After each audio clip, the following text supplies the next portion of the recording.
France Maghreb 2. Bonjour à tous, bienvenue sur France Maghreb 2, c'est parti pour votre LGF, votre rendez-vous quotidien de 16h à 18h, le LGF qui a sorti les maillots. Et le LGF est constitué d'une grosse équipe aujourd'hui avec notre ami Youssef Brakni. Salut Youssef. Salut Christophe. Youssef Brakni du comité Adama Traoré, quel travail. Ouais. On est content du résultat. Ah oui, belle couverture médiatique, il y avait du monde, plus de 3000 personnes. Oui, c'est ça. Libé a osé dire 800. Hein. Ouais, mais ça a été corrigé du coup, des militants les ont assaillis sur Facebook. Ouais. Et ils ont corrigé. Bon. Monsieur Nadir Kaya, notre celui qui officie tous les mercredis, hein, avec d'habitude Fatima Wassak, mais aujourd'hui c'est Nadir qui est là. Il fallait bien en tout cas un des représentants du mercredi. Comment ça va Nadir ? Ça va très bien, merci. Bon, bienvenue à toi. Tu n'es pas venu seul d'ailleurs, tu nous présentes ton invité qui est avec nous. C'est un champion du monde aussi. Je crois qu'il va le faire tout seul, hein. Il s'appelle Mohamed Koussa, il le fera tout seul. La France a ses champions du monde et le LGF aujourd'hui accueille un champion du monde. Salut Mohamed. Salut à tous. Alors champion du monde de lecture rapide. De lecture rapide, ouais. C'est-à-dire on va poser les questions tout à l'heure en quoi ça consiste, hein. Ouais. Et puis notre ami Damien Charles aussi qui est avec nous. Salut Damien. Salut Christophe. Bon, une belle équipe en tout cas, constituée, hein, je vous l'accorde, que d'hommes, c'est vrai. Mais on n'est pas fiers, mais voilà, on va avec ce qu'on a. C'est les choses qui arrivent. Vous le savez, quand notre ami Nadir est là, on a le droit au thé à la menthe. Et bien le thé à la menthe, on vous l'offre au travers d'une chanson de Haklidé. LGF, le grand forum, merci d'être avec nous en direct sur votre radio jusque 18h avec du beau monde en studio. Youssef Brakni, Damien Charles, Nadir Kaya et notre champion du monde avec nous aujourd'hui, Mohamed Koussa. Il est champion du monde de lecture rapide. Il nous dira d'ailleurs en quoi ça consiste, mon cher Mohamed, tout à l'heure. Mais tu peux évidemment prendre part à l'émission et apporter aussi ton point de vue sur tout ce que l'on va traiter. Alors la question que l'on pose, et les auditeurs évidemment peuvent y répondre au 01 40 33 9000, mais aussi via les réseaux sociaux, et vous êtes d'ailleurs très nombreux à vous être exprimés depuis ce matin. Est-ce que Emmanuel Macron doit-il s'exprimer, répondre plutôt à la commission parlementaire, la commission d'enquête parlementaire qui agit beaucoup là, qui reçoit beaucoup de monde depuis lundi. Ça a commencé par Gérard Collomb et le spectacle triste qu'il nous a offert. Vous avez vu la tronche qu'il faisait Gérard Collomb, c'était dit dur pour lui, hein. Et il y a eu beaucoup de monde qui sont passés. Est-ce que Emmanuel Macron, Youssef, doit-il répondre à la commission d'enquête parlementaire selon toi ? En fait, ce qui est intéressant avec cette séquence, c'est qu'on est en train de vivre pour le coup, pour la première fois depuis très longtemps, un vrai moment démocratique. Pour la première fois, en fait, c'est le Parlement. Le Parlement représente le peuple, hein, même si à l'abstention, malgré tout, c'est les représentants directs du peuple. Et du coup, oui, moi, je pense que le président Emmanuel Macron doit venir s'expliquer devant le peuple. Ça veut pas dire qu'il le fera. Hein. Il le fera certainement pas d'ailleurs. Il le fera pas, c'est sûr, même parce qu'il est tellement mégalo. Il est dans une stratégie là de tête baissée. On le voit là. Je sais pas qui gère sa communication, mais c'est une catastrophe. Ouais. Mais en tout cas, c'est sûr qu'il ira pas, mais en tout cas, à sa place, si jamais moi j'avais été le conseiller d'Emmanuel Macron, j'aurais été affronté de face le peuple, parce qu'en fait, les députés, c'est les représentants du peuple. Nadir. Non, alors, moi je suis pas tout à fait d'accord là-dessus, parce que pourquoi franchement, c'est malsain ce qui se passe, parce que je pense que les Français globalement, on n'a rien à faire. Ils ont pu être un petit peu choqués au départ, mais c'est toujours pareil. C'est au départ on est choqué. Tu verras que non, Nadir. Tu verras que non tout à l'heure dans le zapping. Mais oui, non, mais je veux bien le croire. Mais moi, ce qui me dérange là-dedans, c'est le jeu malsain des politiques et notamment de l'opposition. Ah. Parce que eux, je vois qu'il y a eu quand même une alliance. Une alliance quand même quand tu regardes bien avec le Front National, avec la droite ou ce qu'il en reste, avec la gauche également et ce qu'il en reste, avec les Insoumis, pour taper sur Macron. Donc c'est le jeu politique, si tu veux, de profiter de cette occasion pour s'unir contre Macron et démontrer aux Français que c'est pas un bon président, et puis tout ce qui va par la suite, notamment éventuellement pourquoi pas demander à ce qu'il soit à ce qu'on lui retire la présidence de la République, hein. Je pense qu'il y a des gens qui j'ai même entendu ça de la part d'un député. Moi, ce qui me dérange là-dessus, c'est que la réalité en France, elle continue. Il y a des Français qui sont à la rue, il y a aussi des étrangers qui sont à la rue, des gens qui ont des vraies difficultés au quotidien, et que ces petits débats politiques, moi personnellement, ne m'intéressent pas, parce que je sais que ça va aboutir à rien du tout, et que ce qui me dérange là-dessus, c'est la surenchère que font les hommes politiques pour se faire passer pour eux pour des personnes irréprochables, et pour sauter sur l'occasion pour faire croire que Macron et son équipe sont pas mieux que nous, quoi. Alors c'est un vrai feuilleton, hein, parce que là, il vient de sortir une petite info intéressante. C'est qu'il a été suspendu pendant 15 jours et que l'Élysée nous a dit qu'il avait été suspendu de salaire. Or, il y a une info qui vient de tomber là, comme quoi il a touché l'intégralité de son salaire au mois de mai. Donc voilà. En tout cas, il y a beaucoup de fausses et d'agitation, d'informations sur les réseaux sociaux aussi. Tiens, Mohamed, toi tu suis ça un peu, cette affaire Benalla ? Un peu, mais on s'attendait en fait après la victoire à la Coupe du Monde l'euphorie, etc. Tout s'est cassé la figure. Ouais. Et j'avais même mis un post, moi, quand il y a eu la victoire de la France, et j'avais dit que l'équipe de France pouvait enfin vivre ce que moi j'avais vécu au championnat du monde quand j'avais gagné en lecture rapide en Chine. Sauf que toi t'étais tout seul. Sauf que moi j'étais tout seul, donc personne m'a accueilli à l'aéroport. C'est vrai. Et je me suis dit on va avoir une semaine de folie ils vont parler, Macron, ils vont en profiter. Et puis là, franchement, c'est tombé mauvais moment. Il s'est mangé des baffes là, bien comme il faut. Ouais. Et en plus il y a des chiffres du chômage qui sont tombés, comme quoi les mauvaises nouvelles n'arrivent jamais seules.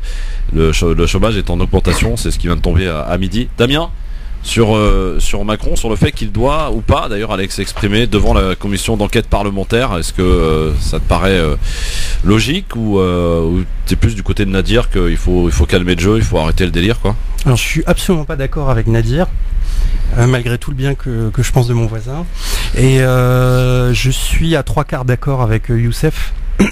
On est effectivement en train de vivre un moment démocratique. On a une commission parlementaire qui fait venir les gens qu'elle souhaite et qui les passe à la moulinette pour obtenir le maximum de détails. Et c'est grâce à ces détails qu'on a découvert que de nombreux faits se contredisaient par rapport à la version officielle de l'Élysée. Ouais. Après, il ne faut pas oublier que lorsque le Premier ministre est venu répondre aux questions dans l'Assemblée parlementaire, au moment où il a dit ce n'est pas une affaire d'État, les députés d'En Marche se sont levés unanimement et l'ont applaudi. Ouais. Donc on reste quand même face à une majorité parlementaire qui suit le diktat entre guillemets de l'Élysée, mais on reste quand même dans une configuration où les individualités vont pouvoir s'affirmer et chacune prendre entre guillemets leurs responsabilités par rapport à ce qui est en train de se passer et surtout par rapport aux personnes qui ont menti officiellement devant les parlementaires. La stratégie, la communication, Youssef, tu la pointes du doigt, celle de l'Élysée? Oui, moi je pense que c'est à l'image de la façon dont Macron a gouverné là depuis qu'il a été élu. Et je pense qu'en fait avec l'affaire Benalla, Macron est confronté à ce qu'on appelle l'appareil d'État. C'est-à-dire qu'en fait il a voulu aller au-delà des pratiques normales de l'administration étatique. Ouais. Mais vraiment l'État, ce qu'on appelle l'État. Être président, c'est pas l'État. C'est pas la même chose en fait. Il y a l'appareil et il y a les présidents qui bougent. Mais certains ne bougent jamais. Certains restent préfets, quand même ils sont mutés mais ils restent, ils gardent leur grade. Voilà, il y a toute la haute administration, on a les hauts gradés de la gendarmerie, les hauts gradés de la police, de l'armée, etc., etc., etc. En fait, un État, ça se gouverne pas comme ça, on passe pas en force. Et justement, moi, ce qui m'a le plus frappé, c'est, vous savez, pendant la République romaine, il y a ce qu'on appelle le cursus honorum. C'est-à-dire qu'en fait on faisait plusieurs étapes avant de devenir, je sais pas, général, avant de devenir colonel, etc. Et en fait avec Benalla on a vu qu'il a passé toutes les étapes. Par exemple, il avait par exemple mis, il a rendu Benalla officier de gendarmerie. Ouais. Mais vous imaginez juste, ouais, de réserve, mais quand même. Mais vous vous rendez pas compte que pour l'institution, voilà, mais pour l'institution, il y a un cursus honorum à respecter et pour l'institution ça a été une humiliation.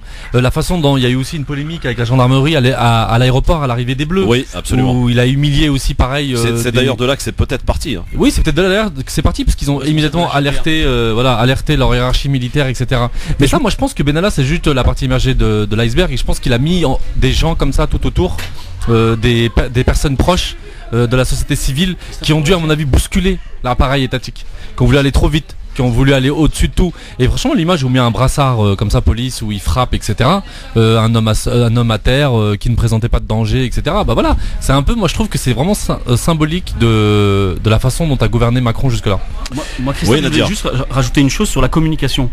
Aujourd'hui, il faut savoir que les réseaux sociaux sont tellement influents. Parle bien devant le micro, Nadir. Les réseaux sociaux sont tellement influents que même le président le plus capé en termes de communication, le mieux armé, avec ses amis, ses influents, ne peut pas gérer à 100% l'image ou les problèmes qui sont liés à cette affaire-là. Parce qu'aujourd'hui, le peuple, entre guillemets, a aussi la parole et son mot à dire. Et preuve en est, il y a aussi des fake news. Il y a tout un ensemble d'éléments en termes de communication qui échappent aux politiques et qui fait qu'aujourd'hui, ils sont plus réellement en capacité de gérer leur image ou alors de chercher à réparer leur erreur quand il y a des affaires comme celle-ci. Ouais. Alors, si je peux rajouter également une autre chose. Tout ce que j'ai vu là depuis une semaine, j'ai suivi l'affaire un peu en retard. Ça me rappelle vraiment les heures sombres des années 80 avec Charles Pasqua. Justement, ça tombe bien que tu dises ça parce que est-ce qu'il y a dans l'histoire de la 5e République, arrêtons-nous oui, évidemment. Uniquement ici, est-ce qu'il y a une histoire similaire? Ça s'appelait le SAC et on avait le RPF, c'est-à-dire des espèces de milices de droite qui petit à petit se sont immergés dans l'État, sont devenus, comme vient de le dire Nadir derrière moi, des barbouzes, ceux qu'on appelait les services entre guillemets.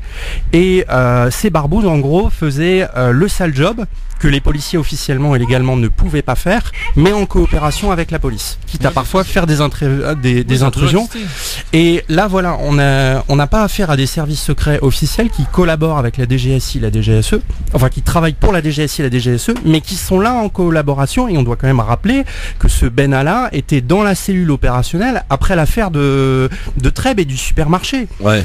On l'a envoyé à Trèbes pour faire de la coordination opérationnelle avec des officiers de gendarmerie et des gens de la DGSI. Qu'est-ce qu'ils foutaient là ?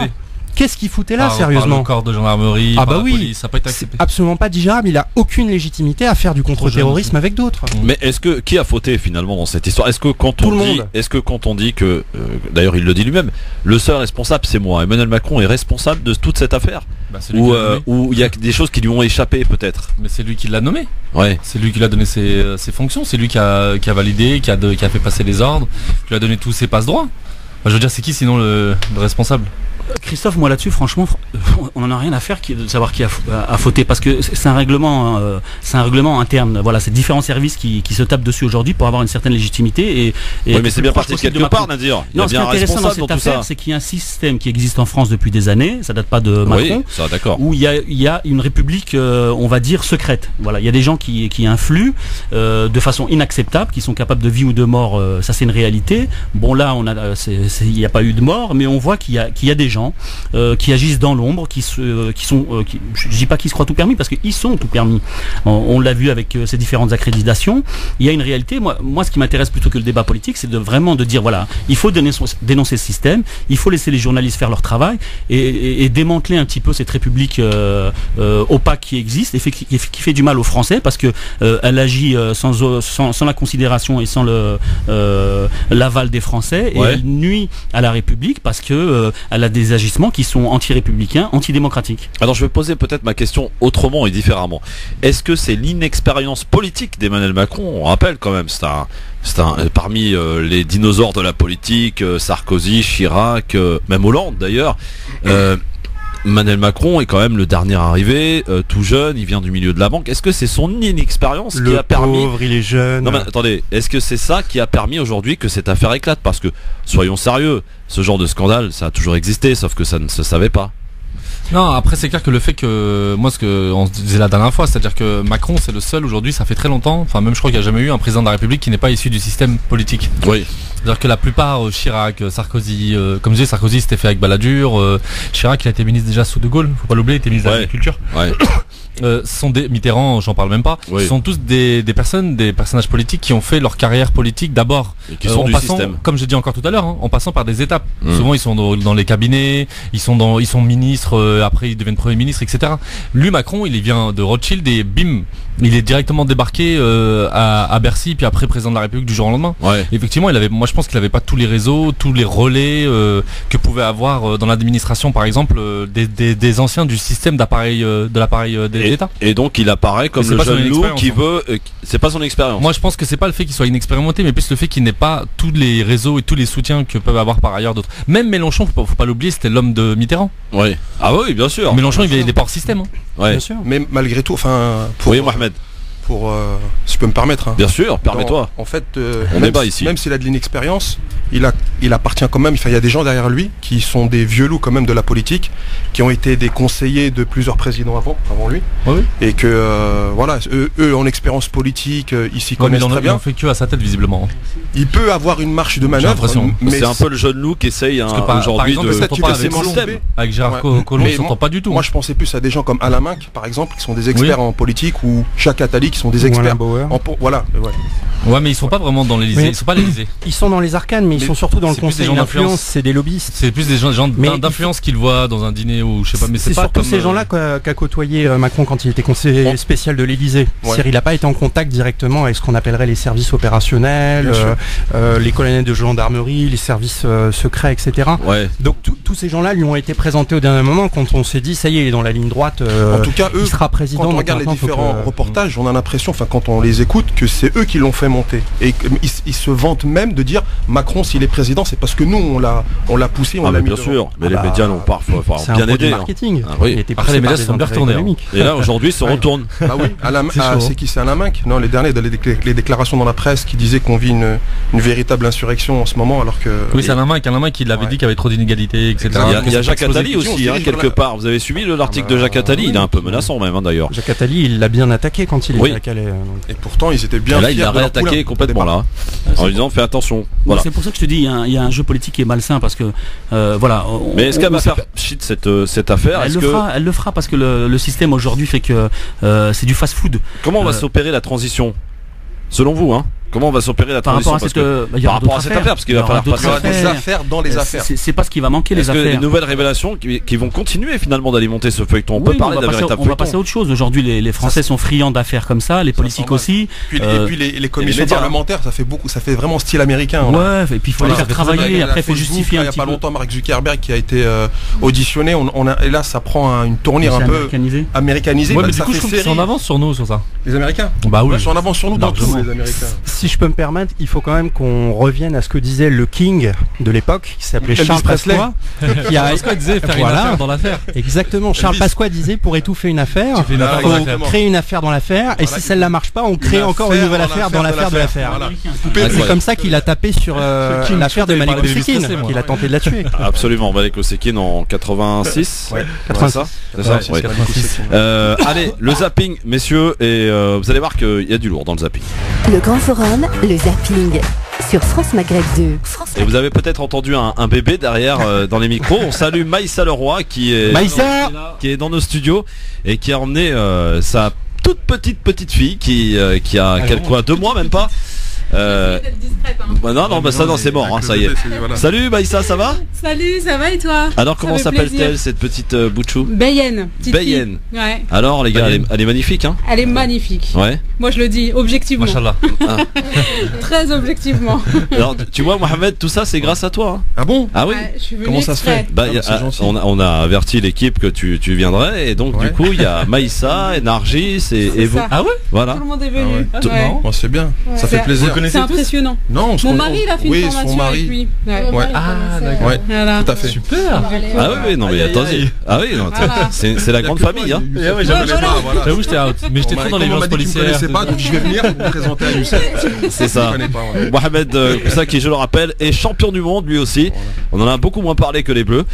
Champion du monde de lecture rapide. Tu nous expliqueras tout à l'heure. Avec plaisir. Et peut-être qu'on te fera faire un exercice. Tu sais, on est comme ça nous ici.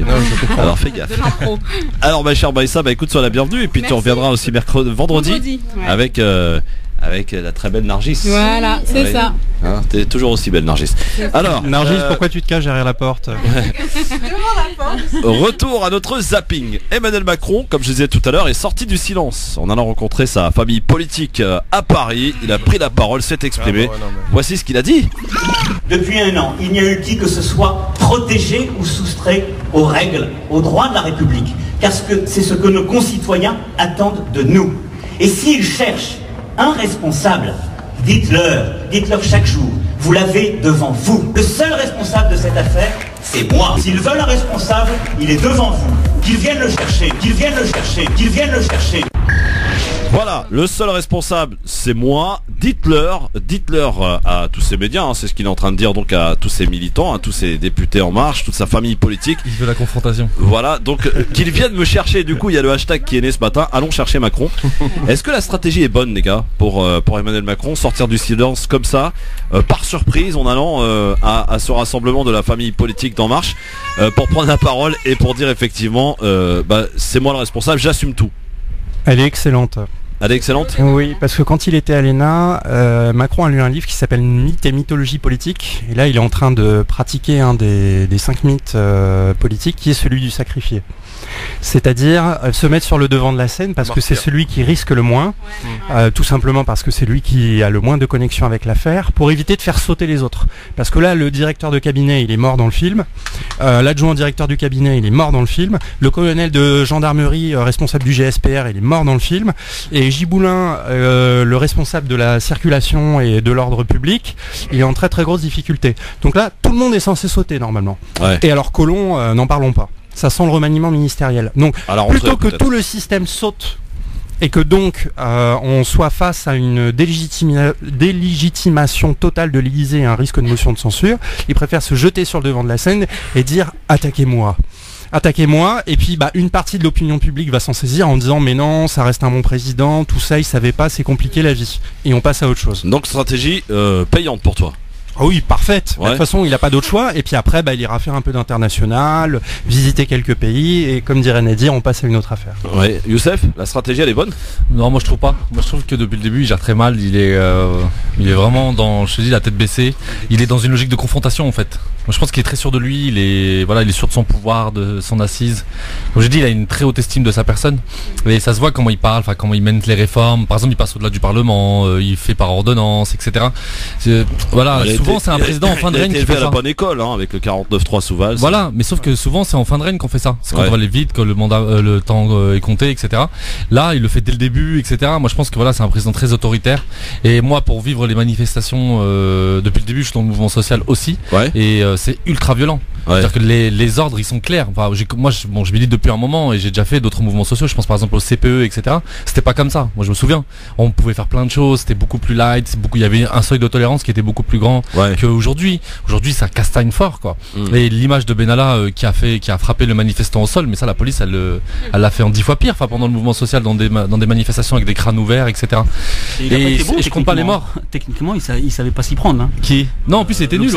L'observateur. Moi, franchement, quand on dit responsable de la sécurité. Ouais, c'est clair. Nadir, est-ce que on a l'impression qu'il aime la violence, en fait, Benalla. Oui, j'ai l'impression qu'il était venu pour se défouler. Nadir Kaya, est-ce que la stratégie d'Emmanuel Macron est la bonne, Nadir, pour prendre la parole, s'expliquer sur cette affaire? Mais bon, je pense qu'elle est pas bonne du tout. Ouais. Là, il est complètement dépassé. Ça a pris une ampleur pas possible. C'est une affaire qui devait se régler en 2-3 jours et maintenant ça va faire plus de 10 jours qu'on en parle. Une semaine, ça va encore traîner un petit peu, mais il est complètement dépassé. Et là, par rapport à ce que tu viens de dire, notamment sur le fait qu'il soit sacrifié, qu'il prend tout sur son dos, heureusement, c'est lui le président et ça monte jusqu'à lui, donc c'est à lui d'assumer.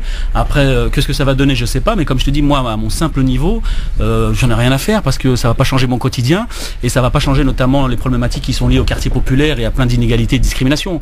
Et comme le disait si bien Youssef, les coups sont toujours les mêmes, voire plus violents de la part des policiers et des gendarmes quand il y a des manifestations citoyennes qui demandent simplement de la justice. Ouais. Donc voilà, l'individu en lui-même, il est ce qu'il est, il est président, il a promis qu'il y aurait du changement, qu'il serait différent. En fin de compte, on s'aperçoit que le système en interne, il est le même. Lui joue sur la communication en essayant d'avoir une sémantique un peu plus proche du peuple que ses prédécesseurs. Et donc à partir de là, rien ne va changer à ce niveau-là. Le vrai changement, comme on peut déjà le dire, on l'a déjà évoqué dans différentes émissions, viendra du peuple quand il prendra conscience que citoyen, c'est pas simplement le temps d'une élection, mais c'est en permanence. Comme ça, on est plus attentif et on est surtout vigilant. Alors, ils sont nombreux évidemment à prendre la parole depuis ce matin sur cette sortie d'Emmanuel Macron, notamment Bruno Retailleau, invité des 4 vérités sur France 2 ce matin. Écoutez, cette vidéo, j'espère que beaucoup de Français vont la voir parce qu'elle dit tout sur le fond de l'affaire et elle dit tout aussi d'Emmanuel Macron. Évidemment, sur le fond, il reconnaît qu'il est responsable du recrutement d'un garçon au passé déjà très lourd, responsable de son rôle de faux policier, responsable de la fausse sanction. Donc les choses sont claires. Ça, vous lui accordez un certain courage. Est-ce que c'est courageux de ne pas se défausser précisément sur ses collaborateurs? Je le lui accorde bien volontiers. Mais on voit bien que, et je l'ai pris comme tel, c'est une sorte de bras d'honneur qu'il a fait hier soir. Un bras d'honneur vis-à-vis de l'opposition quand il dit qu'ils viennent le chercher. Un bras d'honneur vis-à-vis des journalistes, de la presse. Un bras d'honneur aussi vis-à-vis des Français, parce qu'en réalité, il devait s'exprimer, non pas devant sa cour, de bas, en entre-soi, peut-être le fera-t-il plus tard. S'exprimer, peut-être en tout cas, la primeur réservée seulement aux siens, c'est, je trouve, très très gênant. Ça dit beaucoup de choses. Alors Bruno Retailleau, c'est intéressant ce qu'il dit. Est-ce qu'il s'agit d'un bras d'honneur qu'a fait Emmanuel Macron hier ? Mais bien sûr, et justement, en fait, la stratégie là, c'est qu'il se met dans un principe d'opposition. C'est-à-dire qu'il n'est plus l'homme de la majorité, il n'est plus l'homme de l'establishment de l'institution, c'est l'homme de l'opposition, et son discours c'est « on voudrait me faire taire, on voudrait me lyncher ». Donc c'est une position de victimisation, et ce qui importe vraiment aussi, c'est le choix des ministres qui a été mis derrière lui. Et le choix des ministres impose énormément sur le regard qu'il veut qu'on porte sur son gouvernement et sur les réformes qui ont été accomplies. Et en gros, c'est un appel au plébiscite de la part des gens qui l'ont soutenu, qui l'ont élu, en disant aidez-moi car ils veulent me faire taire, ils veulent me tuer, ils veulent me lyncher. Et effectivement, d'un autre côté, on peut le considérer comme un bras d'honneur. Un bras d'honneur, surtout là, c'est à l'opposition. Des Français ou de l'opposition? Lui, il veut le faire montrer comme un bras d'honneur à l'opposition. Et c'est vrai que là, on peut parler de position maladroite, parce que pour le coup, on s'est tous sentis concernés. Venez me chercher, très maladroit, non? C'est ça? Oui, c'est une catastrophe. Moi, je trouve que ça fait Révolution française. Ça fait les femmes qui sont parties chercher Louis XVI à Versailles. Ah oui. Ils sont partis chercher, ils l'ont ramené à Paris, ils l'ont bloqué au Louvre. Ou ça fait racaille en col blanc. Ça fait aussi racaille en col blanc. Alors Nadir, ça tombe bien. Tout à l'heure, tu nous disais oui, de toute façon, cette affaire n'intéresse pas les Français, etc., etc. Sauf que nos amis d'RMC se sont amusés à regarder les chiffres et ils sont parlants. Écoutez plutôt. L'affaire Benalla, ça ne prend pas sur les réseaux sociaux. Où sont tous les Français? Ça va retomber. Qui a dit ça? Eh bien, c'était l'analyse d'un proche d'Édouard Philippe la semaine dernière. Il disait non, en fait, ça n'intéresse que les journalistes. Voilà. Eh bien, visiblement, il est assez loin de la réalité, Victor. Oui, plutôt. L'affaire Benalla passionne les Français et sur les réseaux sociaux, c'est une déflagration digne de la victoire de la Coupe du Monde. Ce n'est pas moi qui le dis, ce sont les chiffres. Un exemple, sur Google, les recherches concernant Alexandre Benalla sont supérieures de 20% à celles faites sur Didier Deschamps le soir de la finale. Sur Facebook, les articles autour de l'affaire ont été relayés des dizaines de milliers de fois. Sur Wikipédia, la page Affaire Benalla était ce week-end de la page la plus consultée de l'encyclopédie en français. Et sur Twitter, le garde du corps bagarreur a fait l'objet de plus de 1,5 million de tweets. Un volume gigantesque, c'est plus que pour Balance ton porc ou Je suis Charlie. Incroyable les gars, incroyable. Puisque je suis chez Charlie, je suis étonné. Ah oui, apparemment les chiffres à l'appui. Non mais c'est pas étonnant. En même temps, j'avais vu aussi une image à la plage où tout le monde avait son journal. Tout le monde suit ça sur la plage. En fait, c'est le feuilleton de l'été. C'est le feuilleton de l'été, voilà. Tu vois, alimenté d'ailleurs fort bien par les médias pour le coup. Non, les médias, franchement, là, j'avoue qu'ils font le taf, quel que soit le journal. L'actualité n'est pas terrible non plus, donc il y a de quoi faire. Donc ils sont tous focalisés sur cette affaire-là. Ouais, c'est clair. Politiquement, ça alimente. Donc Nadir, alors, ça intéresse les Français cette affaire ou pas? Ça intéresse surtout ceux qui sont pas partis en vacances, je pense. Bah non, parce qu'on voyait des photos sur les réseaux sociaux. Sont pas partis en vacances. Oui, absolument. et même ceux qui sont partis en vacances sur la plage, avec le téléphone portable et tous les gens sont encore connectés. Ouais, voilà. Du monde allait passer, donc on passe à autre chose. On a habitué les Français à se focaliser sur les médias, sur ce qui se passait notamment pendant un mois avec la Coupe du Monde.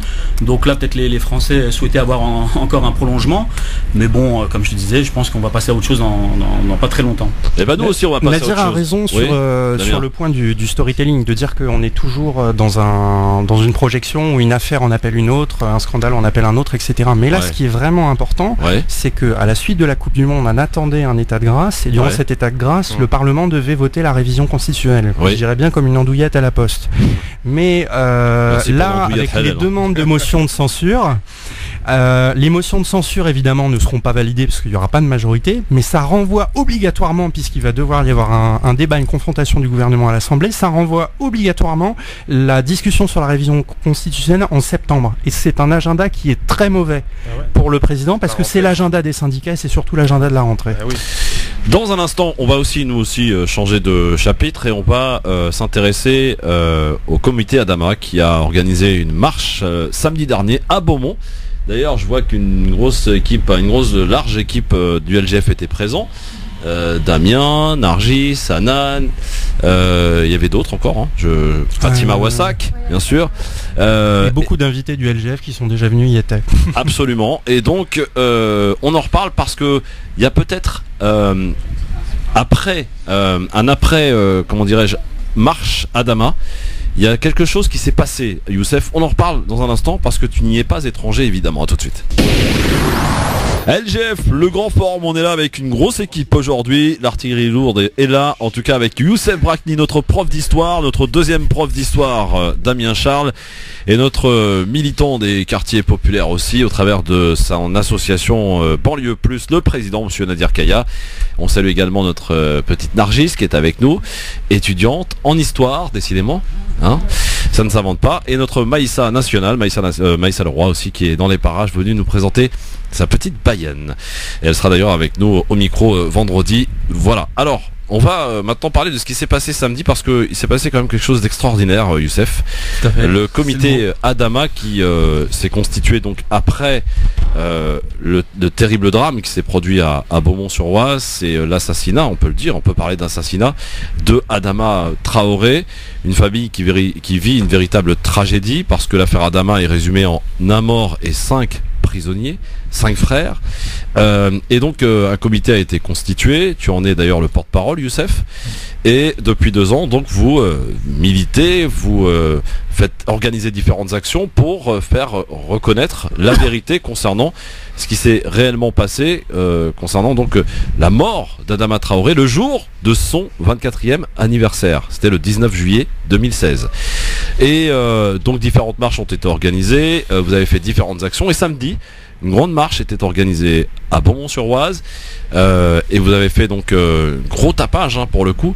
D'ailleurs, j'ai même été surpris de voir que dans le métro, à l'entrée du métro parisien, on distribuait la veille des prospectus pour aller à la marche le lendemain. Travail de communication réussi, les médias étaient là, on jouait le jeu, on relayait et on couvert jusqu'à BFM TV qui faisait des directs en direct de la marche donc de Beaumont. Comment, Youssef, avez-vous réussi à construire cette communication qui finalement s'avère payante? Non, après c'est plein de choses qui expliquent ça. C'est un long travail en réalité pour arriver à ce résultat. Ça a été plusieurs choses en fait. Je pense que le succès du comité Adama vient du fait qu'on n'a jamais lâché la base. On n'a jamais lâché les quartiers populaires. Malheureusement aujourd'hui dans les milieux de l'immigration, quand il y a des milieux issus des quartiers populaires, quand on fait de la politique, on fait des choses plutôt bling bling dans des grandes salles de conférences. On fait avec des chercheurs, avec des intellectuels, etc. Et y compris avec Tariq Ramadan aussi, etc. Il y a eu trop de starification. Et je pense que on a oublié la base en fait. On a oublié de travailler directement là où il fallait travailler, là où le racisme touche directement les premiers concernés dans les quartiers populaires, les violences policières, la relégation urbaine, etc. Et on a oublié ce travail-là. Or, je pense, le comité Adama, il a jamais lâché ce travail-là.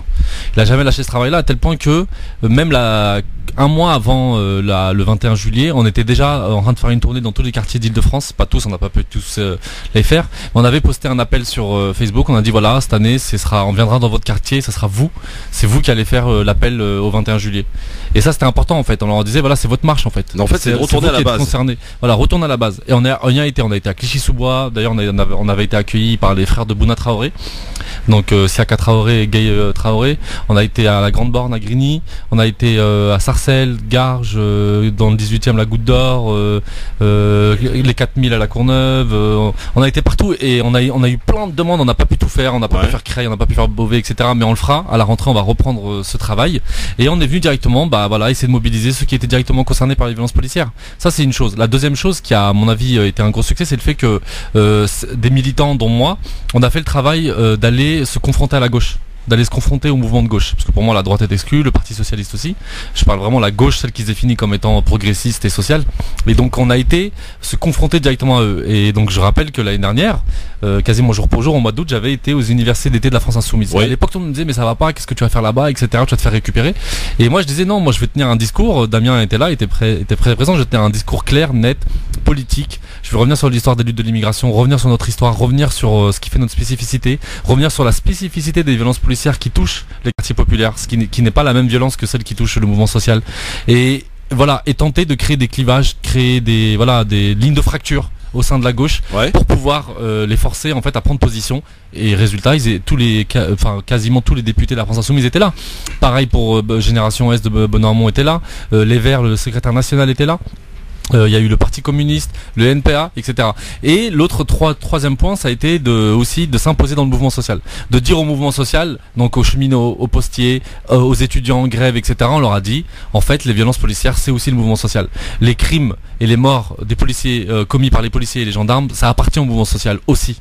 Et on ne doit pas être relégué, on ne doit pas être une sous-question. Ça ne doit pas être périphérique dans tous les sens du terme. Et ne pas refaire la même erreur que Nuit debout, où en fait on se réunit, des classes moyennes blanches parisiennes se réunissent dans le centre de Paris et disent il faut converger avec les banlieues, il faut que les banlieues viennent à la République. Ça marche pas comme ça en fait.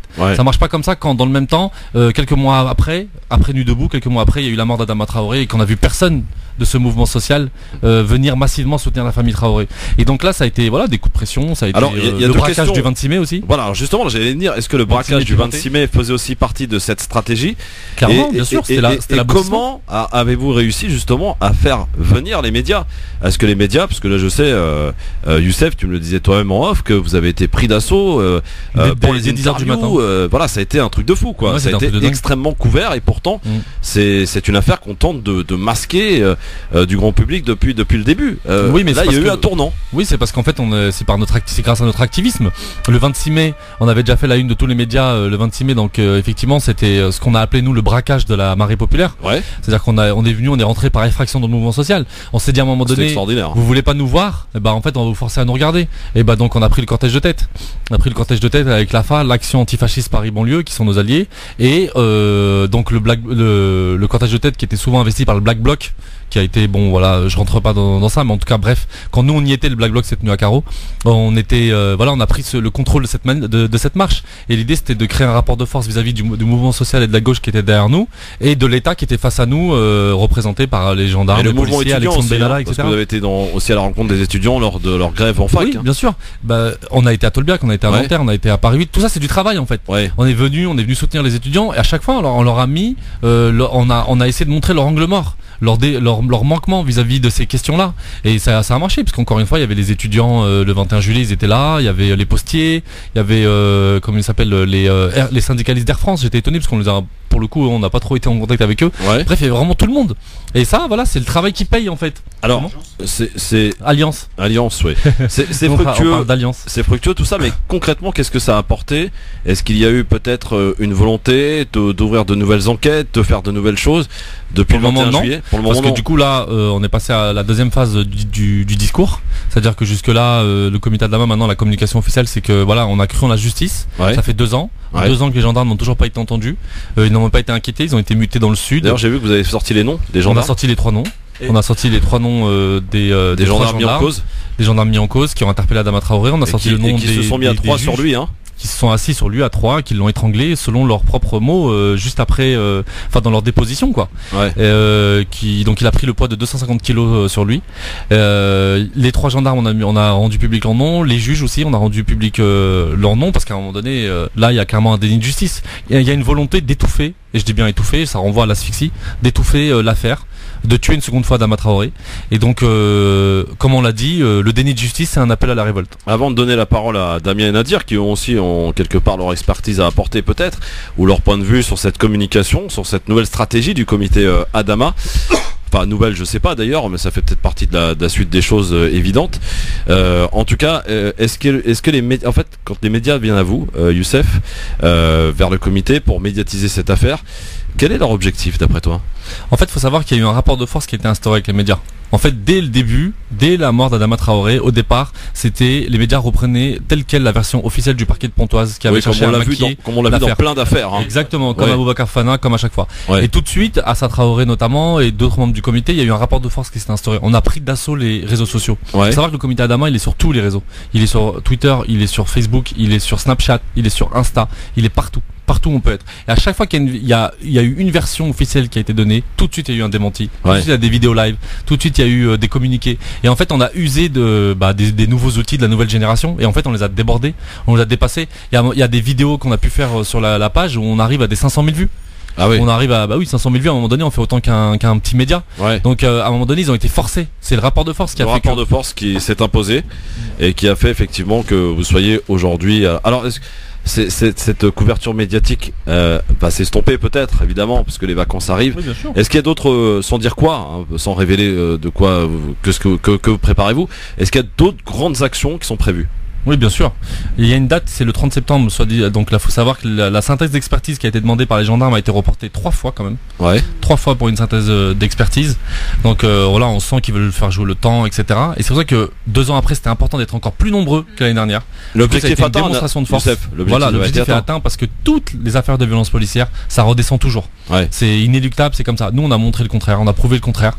3000 personnes. On a mis une pression sur les juges considérable. Elles ont voulu jouer le temps, elles ont voulu jouer la la durée, bah là c'est loupé.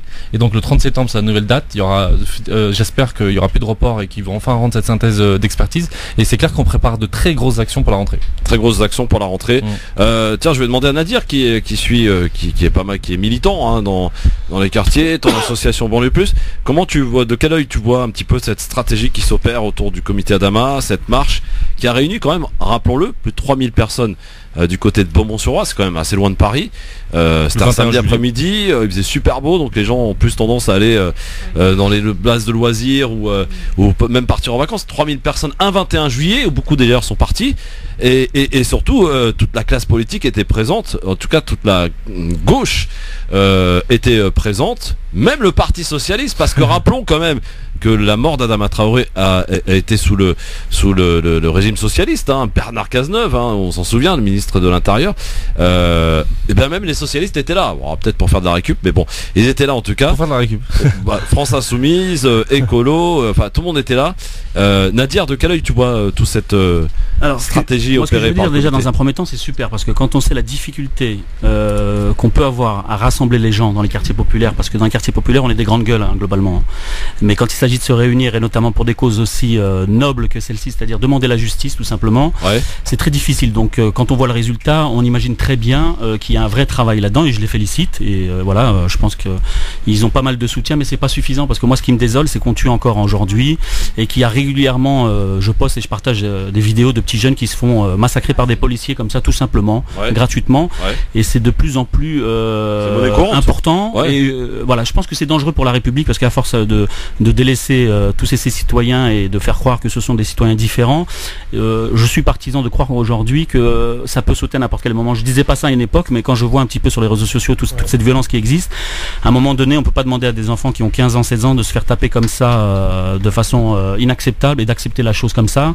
Les choses vont très vite aujourd'hui. Les violences policières sont en marche visiblement. Ouais, mais ce qui me désole aussi quand on fait le parallèle avec l'affaire Benalla, c'est pour ça que je te disais tout à l'heure, moi le côté politique j'en ai rien à faire, parce que c'est politique en fin de compte, c'est du buzz entre eux, ça se tape dessus, on fait croire certaines choses aux Français, puis pour ceux qui ne connaissent pas le fait politique, ils tombent dans le jeu, oui, il faut changer, c'est de la démocratie, c'est super, il y a beaucoup de choses qui se passent, il y a une visibilité, non, c'est du blabla. La réalité, c'est que Benalla a démontré que pour certaines personnes et dans certaines occasions, la justice va très vite, on fait des enquêtes, il y a des parlementaires qui se réunissent. Moi, j'aimerais qu'on fasse ça pour Adama et tous ceux qui sont morts comme ça injustement, qu'on demande à Macron et à des parlementaires de faire des commissions et d'inviter les familles des victimes, parce que il y a un vrai travail avec les familles des victimes, parce que comme on dit, il y a deux meurtres ou deux souffrances, hein, parce qu'il y a le premier, la personne de la famille qui est victime, qui est morte ou qui est violentée, mais il y a aussi la famille qui souffre parce qu'elle demande justice, et globalement et en général elle ne l'a pas, la justice.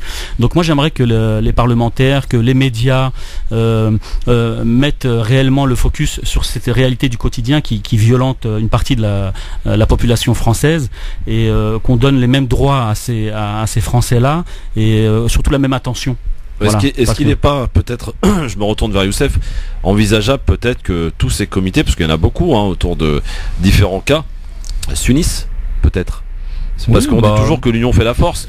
On a l'impression quand même dans cette affaire que c'est chacun de son côté. Bon, alors visiblement vous allez être mieux sorti que tout le monde, parce que vous avez réussi à faire des choses que les autres n'ont pas réussi à faire. Il y avait quand même beaucoup de collectifs samedi. Ouais, ce que j'allais dire, ouais. Non, en fait samedi à la fin de la marche, justement, comme on a plus d'audience, il y avait du monde, etc. On a profité de ça pour justement donner la parole à toutes les autres familles des victimes qui étaient là. Il y avait le frère de Wissam El Yamni, il y avait la sœur de Lamine Dieng, il y avait la maman de Selom, il me semble, Gay Camara, Mamadou Camara, le frère de Gay Camara qui était tué d'une balle dans la tête en janvier. Donc non, il y a beaucoup de familles. Nous en fait, notre ligne en fait par rapport à ça, c'est que plutôt que de créer un gros truc et tout, etc., où à chaque fois on sait comment ça finit, etc., mais c'est plutôt d'aller chacun aider. C'est d'aider en fait. C'est-à-dire que par exemple il y a un mort, par exemple Aboubacar Fofana, on a été à Garches. Et nous on apporte notre expérience. À ça, elle vient, elle dit voilà comment c'est passé pour moi, regardez, voici les erreurs à ne pas éviter, etc. Gay Camara, c'est ce qu'on a fait, on a été à Champs-sur-Marne, on a été voir la famille, on leur explique. Tu vois, chacun vient soutenir l'autre. Par exemple, Ramata a fait sa marche, on est venu en masse, on est venu soutenir, on prend la parole nous aussi. Il y a une entraide, moi je trouve qu'il y a beaucoup de solidarité, il y a une entraide. D'accord.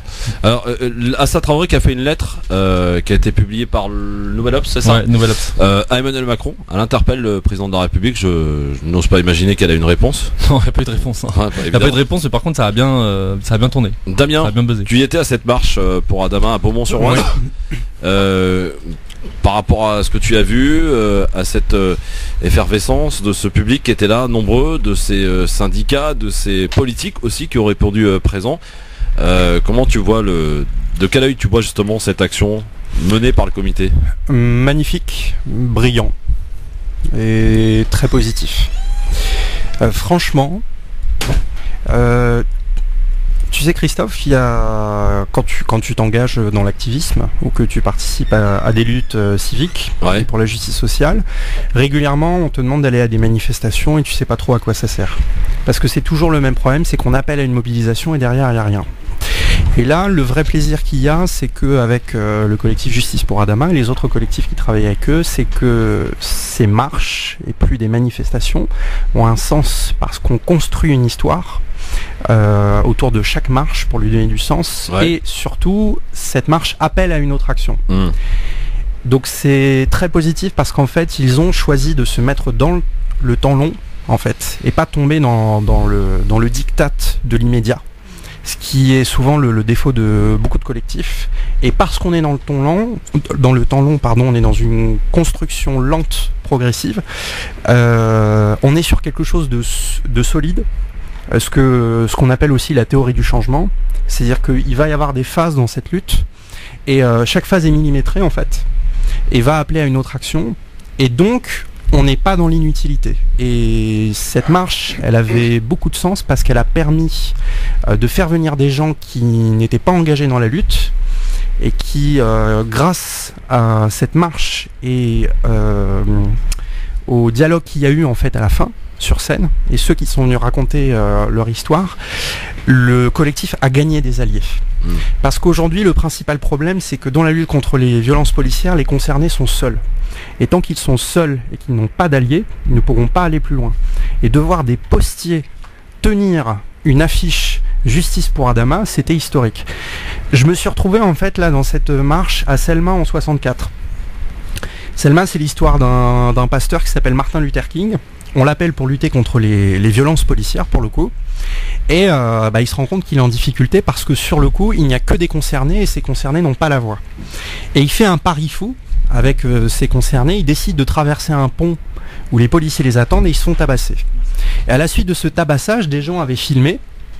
Les images vont circuler partout aux États-Unis. Il n'y avait pas encore les réseaux sociaux à l'époque. Il n'y avait pas les réseaux sociaux, mais choqués par les images qui circulent, beaucoup de gens blancs, catholiques, issus de la gauche américaine, décident de se rendre à Selma, deviennent des alliés pour soutenir les concernés, soutenir Martin Luther King, et décident de marcher une nouvelle fois ensemble pour prendre ce pont. I have a dream. Et cette fois-ci, alors I have a dream, ce sera 2 ans plus tard, cette fois-ci les policiers n'osent pas intervenir parce qu'il y a des blancs dans le cortège. Moi ce que j'ai vu là, j'ai vu des députés de la France Insoumise, des institutionnels, avec l'écharpe autour du corps, et je me suis dit cette marche finalement elle est intouchable. Parce qu'aujourd'hui, il y a des députés au milieu du cortège, il y a des choses qui ne seront plus. D'ailleurs, possibles. il n'y a pas eu d'incident, tout s'est bien passé. Ah bah aucun incident, enfin pas à ma connaissance. Ouais. Aucun. Youssef. Juste le matin, il y avait un gros quadrillage militaire et tout, des hélicoptères qui tournaient. Oui. C'est un coup de pression, ouais. Mais ouais. on avait négocié avec la préfecture qu'il n'y ait aucune présence des gendarmes sur le parcours. Mais donc sur le terrain, évidemment, c'est juste un peu évidemment, oui. Donc, mais ça a été encadré quand même un peu par la police. De très loin. De très loin. D'accord. Donc il y a eu cette, c'est-à-dire que ça s'est fait de manière intelligente. Ouais. C'est fait de manière intelligente. Alors, donc une très belle opération suite au braquage du cortège de tête. Le braquage du cortège de tête le 26 mai. Faut quand même rappeler que c'est une manifestation. Ça s'est fait d'ailleurs dans l'histoire, les gars. Qui était décrit. Un braquage comme ça. Non. Jamais vu. C'est pour ça que ça a marché d'ailleurs. Ouais. Et surtout, il faut quand même rappeler que cette manifestation a été un échec pour tous les concernés, tous les acteurs sociaux concernés, à commencer par la France Insoumise. Et les seuls qui ont réussi à en bâtir une victoire dans les médias, ça a été ce fameux cortège de tête. Donc pour l'instant, moi j'ai envie de dire carton plein pour le collectif. J'ai envie de dire à Macron, pour la suite. J'ai envie de dire à Macron, peut-être qu'il y a des conseillers ici présents. Je sais que Nadir n'est pas d'accord avec moi. Enfin, Nadir. Pas tout à fait, il y a plein de choses sur lesquelles je te rejoins, il n'y a pas de souci. Moi ce qui me désole d'un point de vue communication et médias, parce que bizarrement, il y a eu beaucoup de retours au niveau des médias, mais comme dans certaines affaires politiques ou autres, on les invite pas sur les plateaux pour faire des débats, tu vois, pour alimenter ce sujet et pour que les Français découvrent et comprennent pourquoi en banlieue, il y a un slogan qui tourne depuis toujours, sans justice, pas de paix. Et ça, faut le comprendre. C'est pas un appel à la violence, c'est de dire que voilà, il y a des injustices qui perdurent en France, qui touchent des Français, malgré ce qu'on peut croire, que ce soit des Noirs et des Arabes, ce sont avant tout des Français, et on se sent pleinement français, même si pour certains c'est pas tout à fait le cas, mais on pourra l'expliquer dans une autre émission éventuellement. Mais moi ce qui me désole, voilà, c'est l'hypocrisie des politiques et des médias dans cette affaire-là. C'est qu'on va les voir, on va les filmer, on leur donne une certaine importance sur le moment, mais il n'y a pas de continuité, comme on le fait pour d'autres affaires. C'est-à-dire qu'on les invite dans les plateaux et partout, sur BFM, sur CNews et un peu partout, pour expliquer voilà, qu'est-ce qui se passe en banlieue, qu'est-ce qui se passe avec la famille Adama, pourquoi vous êtes encore là au bout de 2 ans, pourquoi la justice ne passe pas, pourquoi les gendarmes n'ont pas été entendus. Parce que quand tu regardes un peu l'historique, et là je vais revenir sur ce que disait Damien, je comprends qu'il soit satisfait de ça. Moi personnellement, franchement, je suis pas satisfait parce que ça fait 40 ans que ça dure. Ça fait 40 ans qu'on tue dans les banlieues des Noirs et des Arabes et autres, des gens qui sont issus de la banlieue et qui, la plupart d'entre eux, sont des gens tout à fait normaux, qui n'ont jamais eu affaire à la police, mais peu importe, qui sont tués de façon anormale, qui sont assassinés. Ce sont des crimes policiers, ce ne sont pas des bavures, ce sont des crimes policiers ou des crimes de gendarmes. Et là, moi, ce qui me désole, voilà, c'est qu'on en parle peu, c'est qu'on fait encore des marches. Oui, il faut des marches, ça c'est clair, parce qu'on sait faire que ça aujourd'hui. Moi, j'ai toujours aspiré à l'unité, j'en ai même rêvé, j'en rêve encore aujourd'hui. Même si je suis de plus en plus pessimiste, parce que la réalité elle est violente, parce que notre jeunesse aujourd'hui elle connaît pas l'histoire des quartiers populaires, parce que nous on n'a pas su faire le travail notamment avec les grands frères, avec ma génération et les jeunes, même si j'y crois toujours, parce que c'est l'espoir qui nous donne encore à croire et qui nous donne à manger et à espérer que nos enfants... Il y a le papy de la banlieue. Ouais. Mais il y a encore plus vieux, il y a encore plus motivé. Mais voilà, il y a un retard qui fait qu'aujourd'hui je suis tellement impatient, et ce qui me rassure c'est qu'il y a des gens comme Mohamed Koussa et toutes les personnes qui sont autour de la table qui ont des compétences, qui ont des connaissances, et que c'est ça qu'il faut être capable d'additionner et qui sera vecteur de vrais changements. Youssef Brakni. Si je peux juste me permettre une réponse, Christophe. Oui, Damien. Il y a quand même des choses qu'on ne doit pas oublier, Nadir. Jusqu'à maintenant, historiquement, depuis les années 70, il n'y a aucun mouvement qui a été capable de faire le collectif Justice pour Adama. Ah bah aucun. Ah non, même le MIB. Aucun mouvement. Ah, le MIB, il a fait ce qu'il a pu. Ah oui, il a fait ce qu'il a pu. Mais non. Mais je viens pas. Non, je ne viens pas critiquer. Je viens d'expliquer que, en fait, là, on est sur le temps long. Et jusqu'à maintenant, tous les mouvements qui se sont créés en France dans les luttes pour les racisés sont des mouvements qui ont travaillé pour une mobilisation. Et là, si je peux me permettre, ce mouvement-là est en train de s'appuyer sur des méthodes d'organisation. Et c'est là toute la différence, c'est qu'en travaillant sur le temps long, etc., on pourra entendre, à mon avis, et j'espère ne pas me tromper, dans 20 ans encore, du collectif pour Adama Traoré, ça je le souhaite. Ensuite, je veux juste te dire que c'est quand même une marche aux États-Unis qui a permis la loi sur les droits civiques en 65. C'est juste une marche. Et la dernière chose que je voulais dire, c'est que effectivement, c'est une grande frustration. Moi, je suis pas un concerné, je suis simplement un allié, donc il y a des choses auxquelles je ne suis pas directement, pour lesquelles je ne suis pas directement impliqué. Mais aujourd'hui, ce qui fait que les politiques en ont absolument rien à faire des violences policières, c'est parce qu'à chaque fois on est dans le diktat de l'immédiat et qu'on est dans des systèmes de mobilisation. C'est la leçon qui a dû être retenue en 2005 à Clichy-sous-Bois, puis à Villiers-le-Bel en 2006. C'est-à-dire qu'il n'y a pas eu de structuration, comme après la marche pour l'égalité contre le racisme en 83, il n'y a pas eu de structuration, il n'y a pas eu d'organisation. Et comme il n'y a pas eu des méthodes pour former les militants et construire quelque chose sur le temps long, à chaque fois ça a fait pchit. Youssef, tout à l'heure tu répondais à Nadir quelque part en disant non, on n'a encore pas franchi ce cap de s'imposer, j'allais dire, sur les plateaux télé. Ça fait partie aussi de la stratégie à déployer? Oui, bien sûr. Non, il y a plusieurs étapes encore plusieurs paliers, mais j'avoue, franchement, on a fait déjà énormément. En fait, il n'y a jamais eu une telle couverture médiatique. Ce qu'il faut savoir, c'est qu'il y a une couverture médiatique. Avant, j'ai comptabilisé 22 articles quand même. 22 articles avant la marche et presque autant après avec la télévision, etc. Donc ça va venir sur les plateaux télé, etc. Et en plus, moi je pense que ce qui fait notre force, à mon avis, c'est qu'il y a des militants dont je fais partie. On connaît très très bien en fait l'histoire des luttes de l'immigration et on la connaît tellement bien qu'on connaît aussi les erreurs qui ont été commises.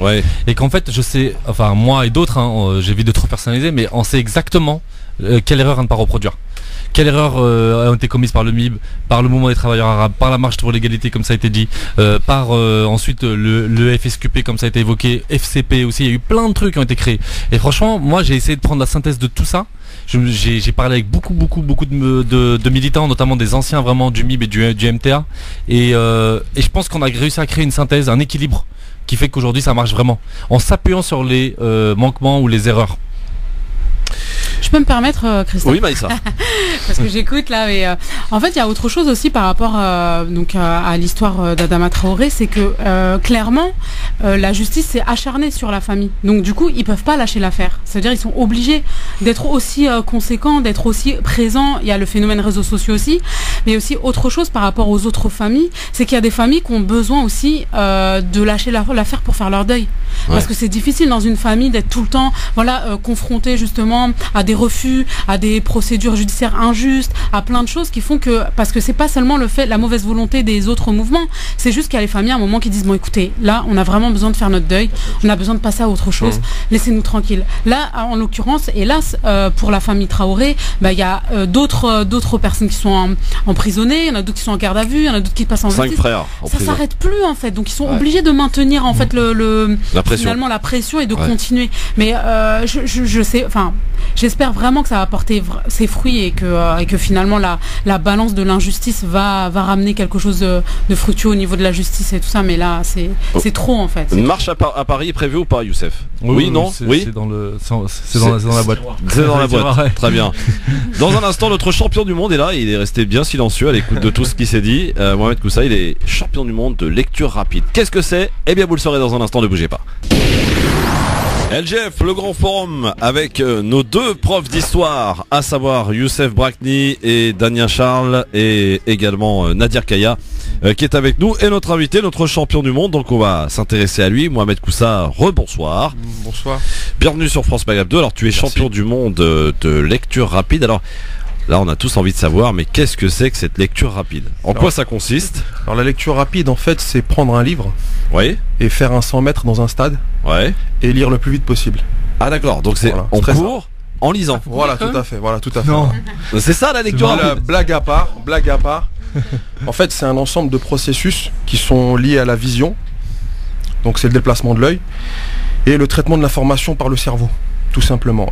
Et en réalité, pour moi, de mon point de vue, il n'y a pas de lecture rapide. C'est les gens qui lisent lentement. C'est-à-dire, attends, j'ai pas bien compris là. Là, c'est toi qui était trop rapide pour nous. C'est-à-dire que va doucement. Revenons au départ. Oui. Revenons au départ. Reprenons le début. Reprenons depuis le départ. En fait, à l'école, on nous apprend à lire. Oui, ça, on est tous d'accord. Enfin, ils essaient. Et cette façon de lire, elle reste la même jusqu'à la fin de la vie de la personne. C'est comme si vous avez un bébé et quand vous lui apprenez à marcher, vous lui dites qu'il n'y a que ce moyen-là de déplacement en fait. Il n'y a pas la course, il n'y a pas à revenir en arrière, etc. Alors qu'en réalité, la lecture rapide, elle nous permet de lire de manière optimum avec ses yeux et traiter l'information qu'on lit avec ses yeux grâce à notre cerveau. Tout simplement. Vous avez tous compris les gars? Oui. Bon, mais concrètement, ça donnerait quoi? Concrètement, ça donnerait quelqu'un qui lit avec la vitesse cérébrale et qui, par exemple, n'entendrait plus cette voix à l'intérieur. Il y a des gens qui entendent une voix. Non, ici, vous entendez une voix quand vous lisez à l'intérieur. En fait, il faut savoir que cette voix-là c'est la voix qui vous a permis d'apprendre à lire à l'école. Le déchiffrage en fait. Exactement. Et c'était mon meilleur ami quoi. Le problème c'est que ça reste notre meilleur ami au bout d'un moment et que même avec 40 ans, 50 ans d'expérience. Il faut savoir s'en débarrasser. Et en fait, c'est comme dans la vraie vie quoi. Exactement. Et il faut savoir qu'il y a un record. De quoi? De son meilleur ami? De cette voix intérieure là. Ouais. Si vous avez un bon copain marabout, vous la faire disparaître. Mais juste le truc c'est quoi? C'est que toi par contre tu peux donner une méthode pour pouvoir du coup s'en débarrasser. En fait, parmi les méthodes et les techniques dans la lecture rapide, en formation, donc là je donne une formation une fois par mois. J'en ai une bientôt là le 12 août, je fais un peu de publicité. Parce que c'est le mois d'août, il n'y a pas de... C'est sur inscription. À part Benalla et compagnie, on n'entend pas beaucoup de choses, donc je sais pas si les gens vont se déplacer. Mais en fait, on apprend les différentes phases de la lecture, en partant de la concentration jusqu'à expliquer aux gens ce qu'on lit. Mais je voudrais comprendre juste l'utilité en fait du truc. De lire vite? Oui. En fait, ça serait de lire normalement, correctement. Ouais. Parce que vous prenez un livre de 200 pages actuellement sur un sujet lambda. Christophe, en combien de temps tu vas le lire? J'en sais rien, moi. Ouais, ça peut durer. Hein, un sujet. Déjà, si tu termines le livre, parce que je pense qu'il y a que ça toi en si France qui termine pas ces livres. Ouais. Il y a que toi. Tu commandes ton livre sur Amazon, il arrive et tu le lis tout de suite. Bien entendu, tu fais une fiche et tu le mets dans ta bibliothèque. Voilà, c'est ça. Voilà. Et la plupart des gens, quand ils lisent un livre, n'ont pas de façon de se concentrer pour entrer dans la lecture. Par exemple. Parlons bien. Qui utilise cette méthode? En général, les journalistes, les hommes politiques et les patrons de grandes entreprises. Non mais je crois qu'il me semble que dans les grandes écoles on t'apprend ça. Mais on appelle ça la lecture en diagonale. Non, la lecture en diagonale, c'est autre chose. C'est une des techniques de la lecture rapide. Mais par exemple, pour vous donner... mais ça c'est pour sauter des chapitres, ça c'est pas juste. C'est pour avoir en fait un scan rapide de ce qui pourrait nous intéresser dans le bouquin. C'est une étape. En fait, tes yeux ils captent. Ils ont l'habitude, ils captent ce qui est important. Ouais. Et puis en fonction des domaines, toi Youssef, tu es un professeur, donc tu as ta matière de prédilection. Quand tu vas lire tu vas aborder un sujet. Moi je sais ce qu'il faut. Ouais, tu as des mots-clés qui vont se déclencher. Il y a des choses que j'évacue. Exactement, et tu vas lire en diagonale. Mais par contre, au championnat du monde, l'épreuve qu'on a eue, c'était un livre de 400 pages, un roman. Et on avait 20 questions après la lecture du livre, donc on lit le livre le plus vite possible, on le rend. En combien de temps tu l'as lu? Moi je l'ai lu en 2 fois en 1h25. 400 pages. Ouais, 400 pages en anglais, ouais. Au début, je croyais que ça en faisait 300. Et quand je commence à lire, je dis mais c'est pas possible, il fait pas 300 ce livre. Et je vais à la dernière page, je vois c'était 398. Je dis voilà, faut que j'aille un peu plus vite. Ouais. Et on nous donne 20 questions qui sont des questions ouvertes, c'est-à-dire que c'est pas des QCM et on ne répond pas par oui ou par non, il faut rédiger les réponses. Et le degré de précision des questions, c'est par exemple quel est le rapport entre la fin du chapitre 3 et le début du chapitre 4? Ah ouais, c'est chaud.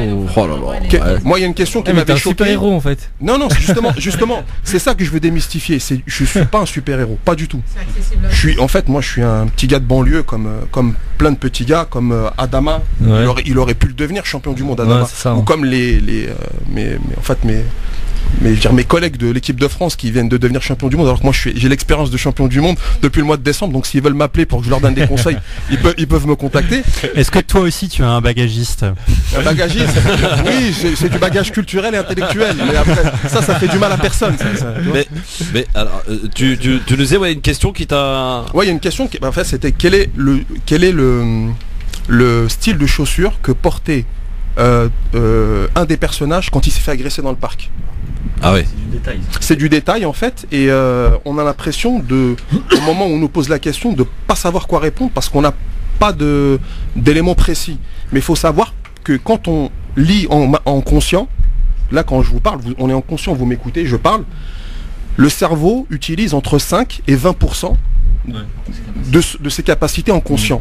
Ouais. Et le reste, ce que en psychologie certains l'appellent le subconscient, ou là en sciences cognitives on appelle ça l'inconscient cognitif, c'est entre 95 et 80%, et tout se passe là en fait. Alors, qui t'a formé à la lecture rapide, ou alors est-ce que tu t'es formé tout seul? Je suis pas une balance. Est-ce que tu as fait ça dans un temple, à la salle? Non mais comment t'es arrivé là quoi? Au Tibet. Qu'est-ce qui t'a amené à ça? C'est Richnou 1, pardon. Qu'est-ce qui t'a amené à ça?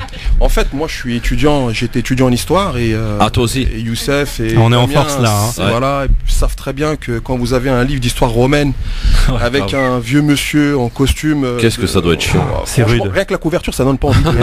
Et les lectures cursives surtout pour passer les partiels. Franchement, c'est rude. C'est pas simple. Et j'étais à la bibliothèque de Paris 8, j'étais un livre d'histoire de droit romain, et je m'étais chronométré parce que comme tous les étudiants, je voulais vraiment maîtriser tout pour le partiel, et je me suis rendu compte que j'avais fait 10 pages en 1 heure. Donc j'ai fermé le livre parce que je me voyais pas rester 10 heures pour faire 100 pages. Voilà, en fait le calcul il est rapide. Et j'ai cherché à des nouvelles méthodes pour être meilleur dans la lecture. Plus efficace. Ouais, et j'ai trouvé en fait plusieurs formations. J'ai fait 3 formations. Et ce qui est marrant, c'est qu'au championnat du monde, l'arbitre de salle, c'était un de mes formateurs.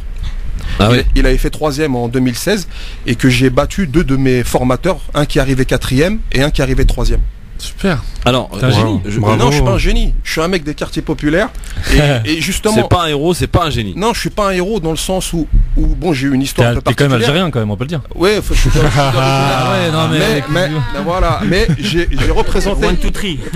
mais j'ai représenté. J'ai représenté la France au championnat du monde. Il n'y avait pas le drapeau de la France, il y avait le drapeau de l'Algérie. L'Algérie est venue au championnat du monde. Ils ont fait 3e par équipe en championnat du monde de mémorisation. C'est les champions du monde arabe. Je suis venu tout seul avec ma casquette de l'équipe de France. Je suis parti par mes propres moyens. Et voilà, ça c'était vraiment le. Ah oui, ça c'est bien. Pourquoi tu dis que c'est honteux? Je sais, je fais exprès pour que tu expliques en fait, pour que les gens comprennent. Ils sont si fiers de leur réussite, mais de certaines réussites. En fait, ça met du temps, à se mettre en place parce que le premier média qui a vraiment fait une couverture par l'intermédiaire de Nadir et de Hosni Mahati, maître Hosni Mahati l'avocat, c'est le Bondi Blog. Ouais. Et à partir de l'article du Bondi, et il faut savoir aussi que le premier média qui m'a interviewé, c'est un média arabe. Ouais. C'est un média arabe en ligne qui s'appelle Maghreb Voices et qui était super subjugué. Donc voilà, c'est. Mais Mohamed, explique-nous un petit peu comment ça consiste ce championnat du monde. Oui. Donc il s'agit de lire un livre de 400 pages. Voilà. En anglais. En anglais, tout à fait. Ouais. Yes. En cours. Non, pas en courant en fait. C'était la blague. En fait, il faut courir avec son cerveau. En fait, non, on nous donne le livre et on a un maximum. Il y a un maximum, on peut pas dépasser. Non mais moquez-vous, c'est bien. Moquez-vous. Moi, je me mets à la place des auditeurs qui entendent la radio. Exactement. Non, mais il a raison de préciser. Mais non, mais parce que attendez, vous faites les malins. Mais les gens qui écoutent la radio entendent Mohamed qui dit ça. Le mec, ce soir, il va rentrer à la cité ou chez lui, il va commencer à prendre sa livre. Il va montrer à sa femme. Tu vois, je vais te montrer comment je peux lire un livre en courant. Il va faire son footing, il va dire ça y est, je l'ai fini. Voilà, exactement. Non, c'est pas ça. Non, il aura fini sa course, mais pas le livre. Voilà, pas le livre. Ouais. C'est ça. Donc c'est d'aller le plus rapidement possible, de lire le livre le plus rapidement possible. Et à la fin, évidemment, il y a une vérification au travers d'un questionnaire. Avec 20 questions. Et en fait, on essaie de déterminer ce qu'on appelle l'indice de lecture, qui est la multiplication de la vitesse par le pourcentage de bonnes réponses. Ouais, mais ça est-ce que c'est une discipline qui s'entretient? Je veux dire, ça demande, comme tout sportif d'ailleurs, un entraînement, j'allais pas dire presque quotidien peut-être d'ailleurs. Bien sûr, là quand je me suis entraîné pour les championnats de France, moi j'ai fait beaucoup de sport. Ouais. D'ailleurs j'ai monté une association après la mort de Ziad Ebouna en 2005, donc à Clichy-sous-Bois. J'ai essayé de trouver une solution moi à mon niveau, donc on avait monté une association qui s'appelle Esprit Vif 93. Donc moi je suis enseignant, j'ai toujours prôné le sport comme une des valeurs de développement physique et intellectuel. Ouais. Et donc je connais bien ça et je me suis inspiré des méthodes du sport pour mon entraînement en lecture rapide. Donc j'avais un régime alimentaire, j'avais un entraînement 3 fois par jour avec des exercices bien précis et j'avais un tableau de progression et actuellement je forme 3 personnes qui vont participer au prochain championnat de France qui va avoir lieu à l'Institut océanographique de Paris sous l'égide de celui qui a inventé le championnat du monde de lecture rapide, qui est Tony Buzan, donc qui est une star aux États-Unis, qui a été considéré par Forbes comme l'un des 10 meilleurs orateurs du siècle, qui est un personnage totalement inconnu en France, sauf pour ceux qui connaissent un peu les cartes mentales, le mind mapping, ils le connaissent un peu parce que c'est lui le concepteur avec son frère Barry Buzan. Ils ont inventé ça très récemment dans les années 70 en fait, et en France c'est à la mode depuis 10-15 ans. Vous étiez combien entre les cartes mentales et la lecture rapide, on était une 50aine, mais dans la mémorisation, on était 400. 400. Ouais. Je me suis fait disqualifier au premier tour de la mémorisation. Ah oui? Ouais, parce qu'il fallait ramener du matériel et je savais pas qu'il fallait ramener ses propres cartes. Et en Chine, il faut savoir que les cartes ne sont pas en vente libre, donc j'ai pas pu en acheter. Il fallait aller à Hong Kong pour aller en chercher. Ah oui. Donc je suis resté, j'ai assisté pour regarder, mais ça m'a donné encore plus la niaque pour la lecture rapide. Mohamed, je te coupe. Tu peux raconter l'histoire du gars, la mémorisation des cartes très rapidement? Alors je vais vous raconter l'histoire de Xi Jinping.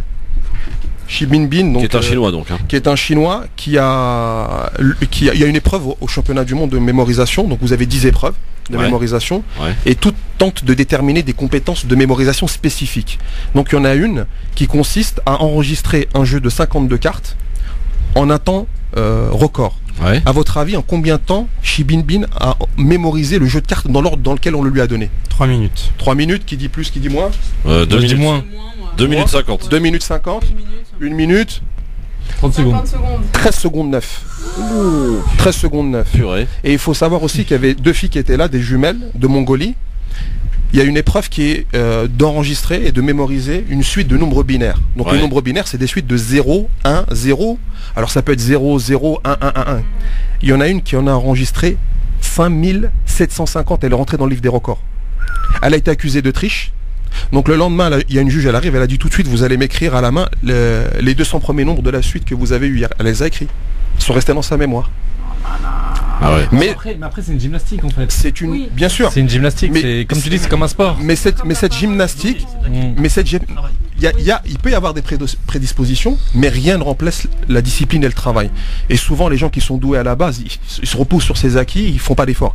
Mais ces acquis, enfin cette discipline, elle permet de lutter contre Alzheimer et elle permet de lutter contre la maladie de Parkinson. Et c'est ça qui est intéressant. Ah oui. C'est bien sûr. Ça c'est prouvé scientifiquement. Bien sûr. Ouais. Là aujourd'hui, en fait, quand tu travailles ta mémoire, ça permet de lutter contre. Il faut voir. Là, je vais apprendre par cœur. En fait, il faut voir notre mémoire comme une forêt. Et si on entretient les chemins, si on fait attention aux arbres, qu'on a la culture de la nature, eh bien on peut retrouver nos chemins à travers la forêt. Mais si on laisse la forêt à l'abandon, elle est infestée, elle devient une jungle en fait, et on sait plus. Bien sûr, exactement. Mohamed Koussa, plus rapide que Kylian Mbappé. Bien sûr. De très loin. Juste question. Mais moins riche, hein, c'est ça le problème. Pour un pas trop d'argent la lecture rapide. C'est bon, ouais. Très bien. Pour un auditeur qui voudrait se former à la lecture rapide, combien de temps il lui faudrait? Franchement, pour avoir un bon niveau. Pour avoir un bon niveau. Ouais. Franchement, dans la méthode que j'ai faite et qui répond à un besoin que moi j'avais pas dans les formations que j'ai suivies, on nous donne un ensemble de techniques, on nous dit de nous entraîner, mais on nous explique pas précisément comment il faut faire. Donc moi, ce que j'ai mis en place, c'est un suivi de 12 jours. On fait la formation, donc j'explique des concepts théoriques. Ouais. On fait des ateliers pour comprendre par l'expérience ce que ça veut dire et ce que ça fait. Ensuite, pendant 12 jours, j'envoie un message de contrôle avec des exercices à faire. Et en fait, c'est tout simplement quelqu'un qui suit et qui comprend. Franchement, c'est très facile à comprendre parce que j'ai même des élèves de 6e qui viennent à... D'ailleurs, il y a une vidéo d'un petit qui a fait un résumé de son livre. Il l'a lu en 1 heure, un livre de 180 pages, L'île du crâne. Il l'a présenté devant le reste du groupe et je lui ai donné un questionnaire auquel il a répondu. Et donc, franchement, en 1 semaine, 10 jours, vous pouvez multiplier votre vitesse de lecture de 2 à 10. Ouais, quand même. C'est impressionnant. Hein. En fait, c'est impressionnant parce que c'est comme si je m'adressais à des gens qui ne font que marcher au ralenti. Et moi, je cours en fait. Et je cours normalement juste pour attraper le bus. Hein. On n'est pas Usain Bolt. Ouais. Mais on n'utilise pas le cerveau comme on devrait le faire. Mais quel conseil tu peux nous donner à nos enfants du coup qui sont en train d'apprendre la lecture, qui sont en train d'apprendre? C'est pas aux enfants qu'il faut donner des conseils, c'est aux parents. D'accord, mais alors qu'est-ce que tu me conseilles à moi alors du coup? Là, on voit le mec intéressé là. La lecture, pour que les élèves progressent, il faut qu'ils aiment la lecture. Donc moi, je vous donne un petit conseil simple. La première chose que vous faites quand vous êtes à la maison, c'est déjà de mettre des livres à la place de la télévision. Parce que quand le salon à la maison, ça tombe bien, il n'y en a pas chez est tourné comme une arène ou comme bien sûr. Chez Maïssa non plus. Moi chez moi non plus, j'ai pas de télévision. Ah ouais. Mais remplacer la télé par la bibliothèque et vous-même lire les parents parce que si les parents ne lisent pas, oui, ça c'est très important. Quand tu dis tu n'as pas de télé, c'est dans le salon, tu veux dire? J'ai pas de télé à la maison. J'ai pas de télé à la maison. Chez Maïssa non plus, chez Youssef non plus. Chez Damien voilà. J'en ai une mais elle est éteinte. Ouais, mais arrête, ça compte pas. J'ai une petite astuce pour les parents qui seront intéressés pour faire aimer la lecture à leurs enfants. C'est que vous prenez un livre à la maison et quand il y a un de vos enfants qui passe, vous lisez et vous explosez de rire pendant votre lecture. Et comme déjà le rire est communicatif, votre enfant va recevoir cette énergie positive et il va venir, il va vous poser des questions et vous lui dites non mais toi tu sais pas encore lire, mais quand tu vas lire, oh là là, tu vas trop aimer ce que... Et vous continuez et vous faites pas attention à lui et vous allez voir la réaction. Est-ce qu'on peut avoir le témoignage de Maïssa, parce que je sais que ton mari l'a fait, cette formation? Oui. Alors comment ça s'est passé, Maïssa? Douille ou pas douille? Alors mon mari il a vraiment kiffé. Franchement, il est rentré, il a pris un gros pavé à la maison, il a commencé à s'entraîner dans les transports parce qu'il prend beaucoup les transports et tout. C'est vrai qu'on a le temps quand on prend le RER notamment. Ouais. Donc non, franchement, il a bien aimé. Après, il a eu un petit moment, il y a eu Ramadan ou je sais pas ce qui s'est passé, il y a eu un petit moment de flottement et du coup après il a repris, mais il sent qu'il y a une différence, il sent que dans sa concentration, il sent que c'est pas pareil. Il a vraiment adoré. Ouais. Voilà, il a vraiment adoré. Après, moi là où ce que je lui ai dit, c'est pour bien exploser sa motivation de faire la formation. Mais attends, tu vas pas perdre l'amour de la lecture et de chaque mot, etc., etc. Et ça, c'est souvent la question qu'on se pose. Bien sûr. Quand Nolo m'a demandé à la télé. Quand on a l'habitude de lire, c'est qu'on aime bien vivre les émotions, pas juste avaler en fait. On a l'impression qu'il y a un peu un côté gavage quand on parle lecture rapide, alors que pas du tout. En fait, les personnes, finalement, c'est comme. C'est une bonne question d'ailleurs. Une métaphore, c'est un peu comme si c'est un rythme différent, mais c'est surtout en fait tu t'arrêtes pas sur de l'inutile. Tu vois, le fait de regarder et de prendre en photo entre guillemets la page, en gros le cerveau il va faire le tri tout seul. C'est comme dans les smartphones maintenant. On a un iPhone, enfin c'est pour ceux qui ont un iPhone ou un smartphone. Ouais, un Samsung aussi, on peut dire. Un Samsung aussi, ouais. Voilà. On n'a pas de pub, mais bon. Et en fait, c'est un peu quand il vous dit, quand vous faites la mise à jour et qu'il vous dit voilà, c'est comme une bibliothèque un peu qui est dérangée, on n'a plus de place. Exactement. Et puis après, on remet les livres bien côte à côte, dans le bon sens, avec une bonne, voilà, exactement comme une bonne maniaco, quoi. Et après, du coup, on gagne énormément de place dans la bibliothèque. Mais c'est un peu la même chose. Est-ce que ça t'as donné envie de le faire, Maïssa, ou peut-être à l'une de tes filles? Alors, mes filles déjà, elles lisent énormément, donc je sais même pas si elles le font pas déjà d'emblée. Il y a des gens qui ont déjà cette façon de faire. Voilà. Et quand même en formation, on le voit, par exemple, quand j'essaie de déterminer ce qu'on appelle les freins de lecture, il y a des gens qui ont tous les freins. Et il y en a qui n'en ont que un ou deux. Mais ça dépend des personnes. Ouais, bien sûr que ça se détecte parce qu'il y a des. On sait quand on dit par exemple pour la voix, qui entend une voix, il y en a qui des fois ils disent. Moi j'ai un ami qui est professeur, qui est docteur en histoire, qui est écrivain. Lui il me dit, moi je refais jamais de retour en arrière et j'entends pas de voix. Puis il écrit des bouquins, il lit énormément. Puis d'autres, ils entendent pas qu'une voix, ils entendent 3-4. Donc je leur dis, allez voir le marabout, allez voir, voilà, il faut les exorciser ces gens-là. Ceux qui n'aiment pas lire, parce qu'il y en a beaucoup aussi. Ouais, il faut les tuer. Faut les tuer grâce à la lecture rapide, cette partie en eux qui les empêche de lire correctement. Et en fait, en vérité, il y a personne qui n'aime pas lire. C'est des circonstances qui fait qu'on n'aime pas lire ou qu'on n'aime pas tel cours ou qu'on n'aime pas. C'est le traumatisme. C'est comme celui qui vous dit, moi j'aime pas les mathématiques, mais c'est pas les mathématiques, c'est l'environnement dans lequel il a appris les mathématiques, qui ne lui a pas été favorable à un moment. Il faut revisiter. Moi, je vais raconter mon histoire par rapport au français. En fait, je me rappelle quand j'étais jeune en 6e, donc on faisait des dictées. Mais je vous sors du dossier lourd là. En fait, on avait une prof qui était de l'ancienne école et qui notait en négatif. Ça veut dire j'avais des moins 54. C'est-à-dire parce que la virgule, l'accent. Non mais t'imagines la virgule, l'accent. Au moment où toi t'es dans l'apprentissage, la confiance en soi, la confiance de la lecture, t'as honte, t'es dans la, tu vois, t'es dans la construction de toi-même. Il y a quelqu'un qui te dit tu vaux moins que 0. En français. Moins que rien, tu veux moins que rien, quoi. Voilà. C'est moins que 0, quoi. Exactement. Ouais, mais les prépas, en 6e, c'est violent. Mais la prépa, ils font de la lecture rapide. Et franchement, ça m'a fait vraiment beaucoup de tort dans les fautes d'orthographe et tout, pendant longtemps. Moi, j'ai une expérience différente. Un petit peu, mais non, ça va, je suis guéri. Moi, c'est justement le contraire, en fait. Moi, j'ai été enseignant là-bas, j'ai terminé parce que je me donne à fond dans mon activité de formateur en lecture rapide. Moi, c'est le contraire, c'est que j'ai aimé le français grâce à mes professeurs et j'ai aimé l'histoire grâce à mes professeurs. Et c'est important, c'est fondamental. En fait, j'ai un prof que je voudrais remercier. C'est des profs qui arrivent à transmettre. C'est Monsieur Bitam, Lies Bitam, qui est un professeur qui est professeur à Tremblay et qui m'a donné l'amour de l'histoire-géographie. Et quand et dans mes premières formations, je l'ai invité à venir assister à ma première formation pour lui rendre hommage. C'est bien ça. Et pour le français, d'ailleurs, il y a un post que j'ai fait l'année dernière. J'ai remercié tous mes enseignants de la maternelle jusqu'à l'université en les citant un par un dans un post que j'avais fait, et je leur ai mis la célèbre chanson au revoir monsieur le professeur, je ne vous oublierai jamais. Et donc moi c'était le contraire en français. J'ai eu des professeurs qui m'ont poussé et qui m'ont donné l'amour de la langue française. Et moi j'ai essayé de transmettre ça. Moi je suis en lycée pro et je peux vous assurer que j'ai jamais rencontré un élève qui m'a dit moi j'aime le français. Et souvent en fin d'année il me dit franchement monsieur, c'est pas pour me vanter, ça c'est expérience personnelle. S'il y a des collègues qui veulent m'appeler, etc. Ils me disent franchement on n'a jamais vu que le français ça pouvait s'enseigner comme ça. Question pratique. Est-ce que notre Nargis qui est avec nous et qui est étudiante, en quoi ça peut lui servir de faire de la lecture rapide? Ça pourrait lui permettre de faire plus de loisirs en fait. Parce qu'elle perdrait pas du temps à lire, à se prendre la tête. Oui, parce qu'elle va souvent à la bibliothèque, elle y passe des heures. C'est tout à son honneur de la bibliothèque. Il vaut mieux fréquenter les bibliothèques que d'autres endroits sombres et obscurs et risquer de se faire frapper par des Benalla. Bref. Et en fait, on gagne du temps. Et aujourd'hui, le temps, c'est indispensable. Et il y a aussi un temps qu'on oublie de prendre, c'est le temps pour ne rien faire. Ce temps-là est fondamental. Ça c'est kiffant ça. En fait c'est kiffant, mais aujourd'hui, par exemple, on se surprend des fois dès qu'on a 5 minutes à prendre son téléphone. Tout le temps. Oui, un mail, une notif, une nouvelle. Alors que le temps qui permet la créativité, c'est celui où on ne fait rien, mais en apparence. Parce que c'est ce qu'on appelle la conscience. Hein? Il regarde ses likes tout le temps. Ouais, mais c'est tout le monde en fait. Ouais, je sais. Moi, je suis conscient de ma maladie. Et on a une surconsommation de.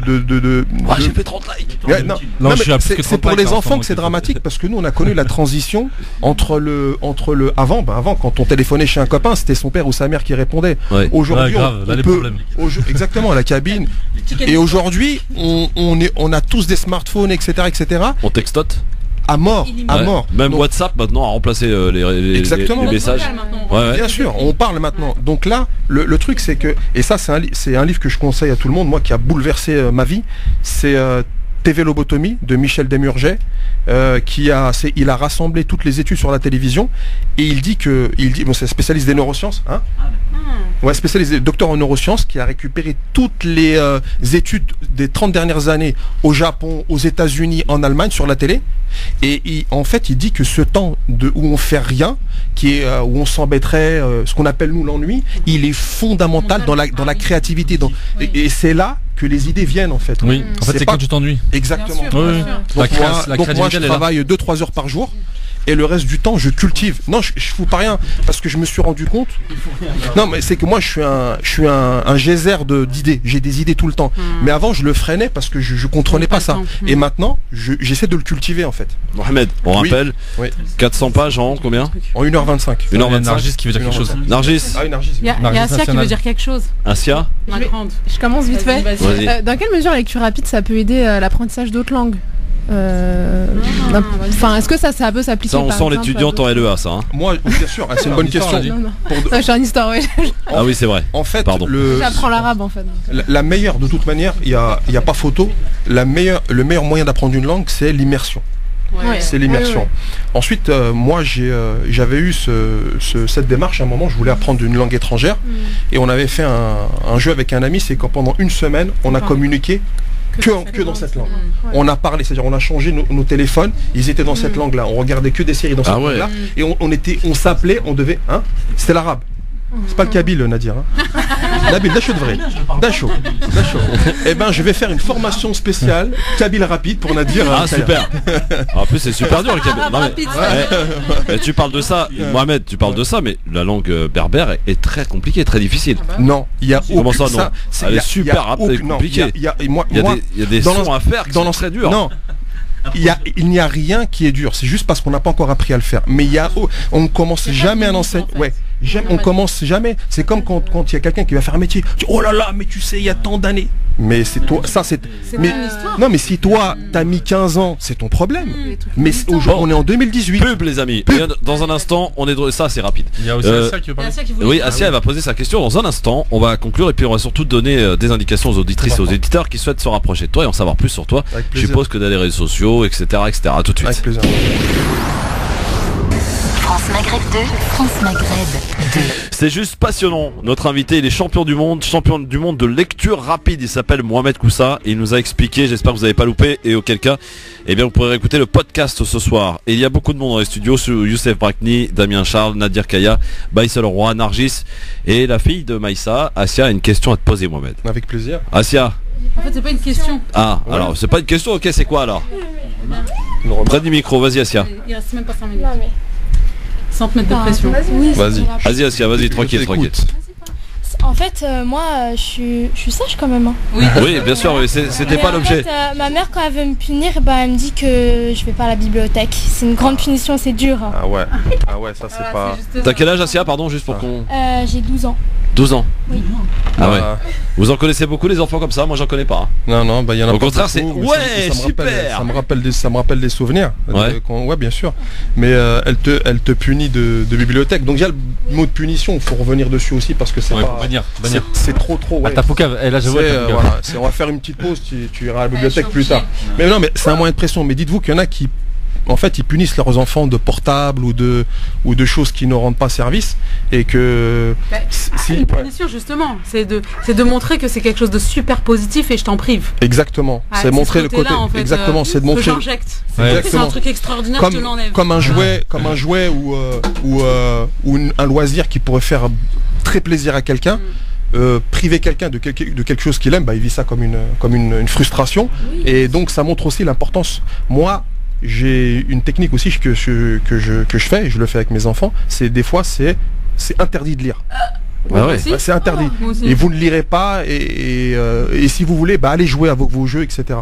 Pour montrer le poids de ce que certaines activités du coup, tu es d'accord avec moi avoir. Bah oui, de ouf. Oui, je suis d'accord avec elle. Mais après, c'est les mots en fait. Pour pas le mot. Ouais, bien sûr. Le mot punir. Surveiller, punir. Ouais, voilà, c'est ça. C'est très péjoratif, très négatif. Vous vous rendez compte que vous rendez compte là, que vous êtes d'un autre monde finalement. Vous êtes perché sur notre planète là-bas. Christophe, on est en 2018. On est en 2018. Il y a des sciences nouvelles comme les neurosciences, comme les sciences cognitives qui ont apporté une avancée dans la psychologie de l'éducation. Et aujourd'hui, on n'est plus dans le mode ancien où il fallait. Avant, on mettait un bonnet d'âne pour dire que t'es un âne, mais aujourd'hui, ça sert à quoi de traiter quelqu'un d'abruti ou d'âne? Si déjà son comportement, il est pas ce qu'il est, mais c'est pas en lui mettant le paquet qu'on va le faire évoluer. Et il faut voir l'enfant ou même nos voisins ou nos amis, notre famille, comme des gens qui doivent progresser et leur faire la morale. Déjà, c'est très prétentieux, ça veut dire que nous on a tout compris. C'est ça. Exactement. C'est Maître Yoda. J'arrête pas de le dire. Donc c'est pour ça que Mohamed, très rapidement, quel est ton prochain objectif? Mon objectif, c'est de former des gens à ma méthode. Donc là, il y a mes 3 guerriers qui vont participer au championnat de France de lecture rapide qui va avoir lieu le 10 août à Paris. D'accord. Et moi là, j'essaie de me préparer pour les championnats du monde de mémoire. D'accord. Donc là, je viens de passer une formation. Ça sera où? Ce sera alors pour le mind mapping, apparemment ça sera en Chine. D'accord. Et pour la lecture rapide, ils sont pour parler, donc ce serait ou en Asie ou au Moyen-Orient, mais c'est pas encore sûr. D'accord.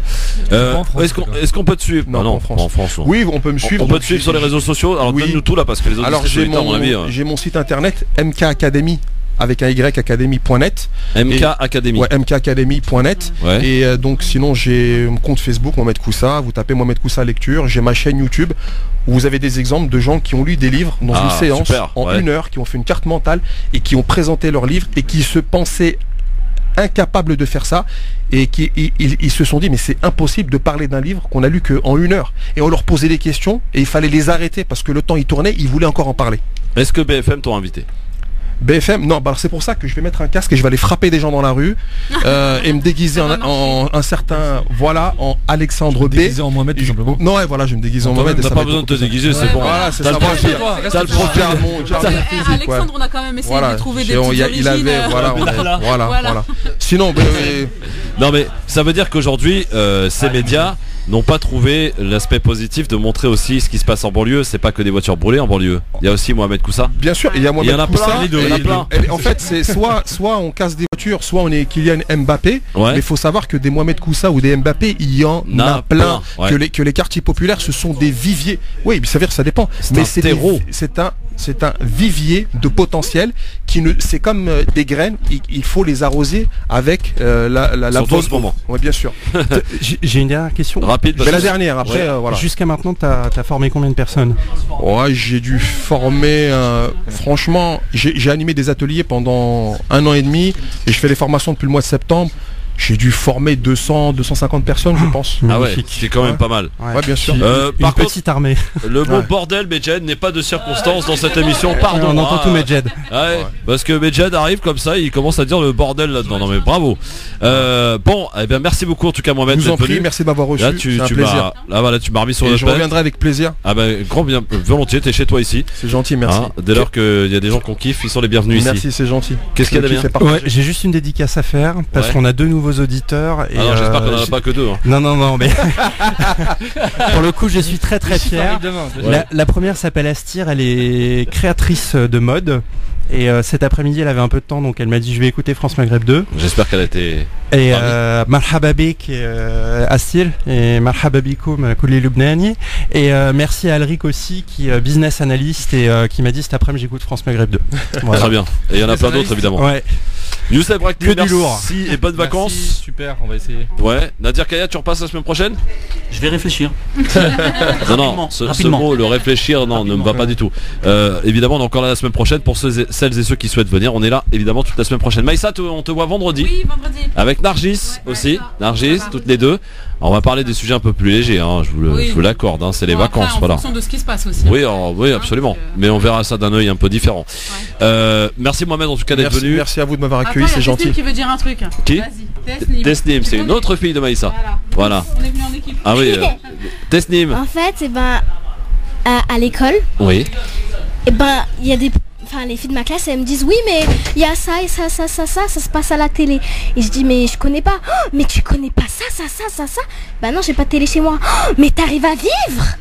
Ah oui. Non mais c'est vrai, elles me disent t'arrives à vivre. Non, mais tu devrais leur poser la question à elles et leur dire mais c'est vous est-ce que vous arrivez à vivre avec la télévision? Oui. On arrive à vivre, je confirme. J'ai grandi avec Dragon Ball Z. Pareil. Ouais. Et aujourd'hui, je suis un militant. Ouais, mais pardon. Senseiya DBZ. Vous nous dites oui, il y a pas de télé chez moi, mais il y a les portables, il y a tout ce qu'il faut pour aller les ordinateurs. Mais ça reste des outils. Ça reste des outils. Ça reste pareil, excusez-moi. La tablette à bannir, la tablette. Ah ouais? Oui. Tablette pour les enfants, c'est à bannir. Jamais. Voilà, les enfants qui nous écoutaient, allez faire des activités qui sont meilleures pour votre cerveau que les tablettes et les ordis. Bon, merci à tous. Merci. Il a fait très chaud dans ce studio. Une super émission. Ouais, super. Ouais. C'est parce que famille, moi j'adore. C'est parce que t'étais là, Youssef. Hein, c'est ça. Non, vous êtes en famille, j'ai dit. Ah oui, absolument. Merci à tous. Demain, on sera là, évidemment. Toujours, on sera un peu plus calme, je pense. Il fera un peu moins chaud, je l'espère. Bonne soirée à tous dans un instant. Medjahed, pour qui le studio est un bordel. À tout de suite.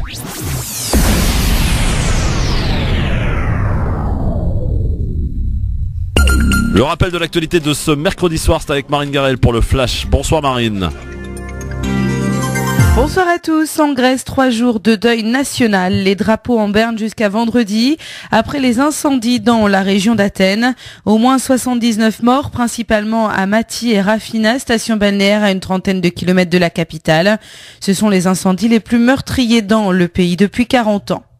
Il était saisi cet après-midi. Le Conseil d'État refuse de suspendre en urgence l'exécution du décret qui réduit la vitesse maximale sur certaines routes secondaires à 80 km/h. Toutes les leçons de l'affaire Benalla seront tirées à la rentrée, assure Benjamin Griveaux. Le porte-parole du gouvernement s'est exprimé lors du traditionnel compte-rendu d'après Conseil des ministres. Les auditions se poursuivent devant la commission d'enquête de l'Assemblée. Alors que le Premier ministre Édouard Philippe présente le plan canicule, 18 départements sont désormais placés en vigilance orange jusqu'à au moins demain matin, dont Paris et la Petite Couronne. Il fera encore plus chaud demain. Encore des retards et des coûts supplémentaires pour l'EPR de Flamanville dans le département de la Manche. La mise en service du réacteur nucléaire d'EDF débutera au mieux au 4e trimestre 2019, l'an prochain, à la suite de problèmes de soudure. Le chantier de cette EPR, démarré en 2007, devait prendre fin en 2012. Son coût est passé de 3 milliards d'euros à plus de 10 milliards aujourd'hui. Un détenu de la maison centrale de Saint-Maur a été surpris il y a une dizaine de jours en possession d'une clé permettant d'ouvrir 95% des portes de la prison. Il faut désormais changer près de 500 serrures, ce qui coûterait au moins 100 000 €. Le nombre de demandeurs d'emploi de catégorie A a augmenté de 0,1% au deuxième trimestre 2018 en France. Annonce du ministère du Travail. En un an, ce chiffre recule de 1,3%. Et puis, nouvelle déception pour les escrimeurs tricolores. Les équipes d'épée dames et sabre messieurs ont été éliminées toutes les deux par la Corée du Sud en quart de finale des championnats du monde en Chine. France Maghreb 2, service, info, musique, divertissement.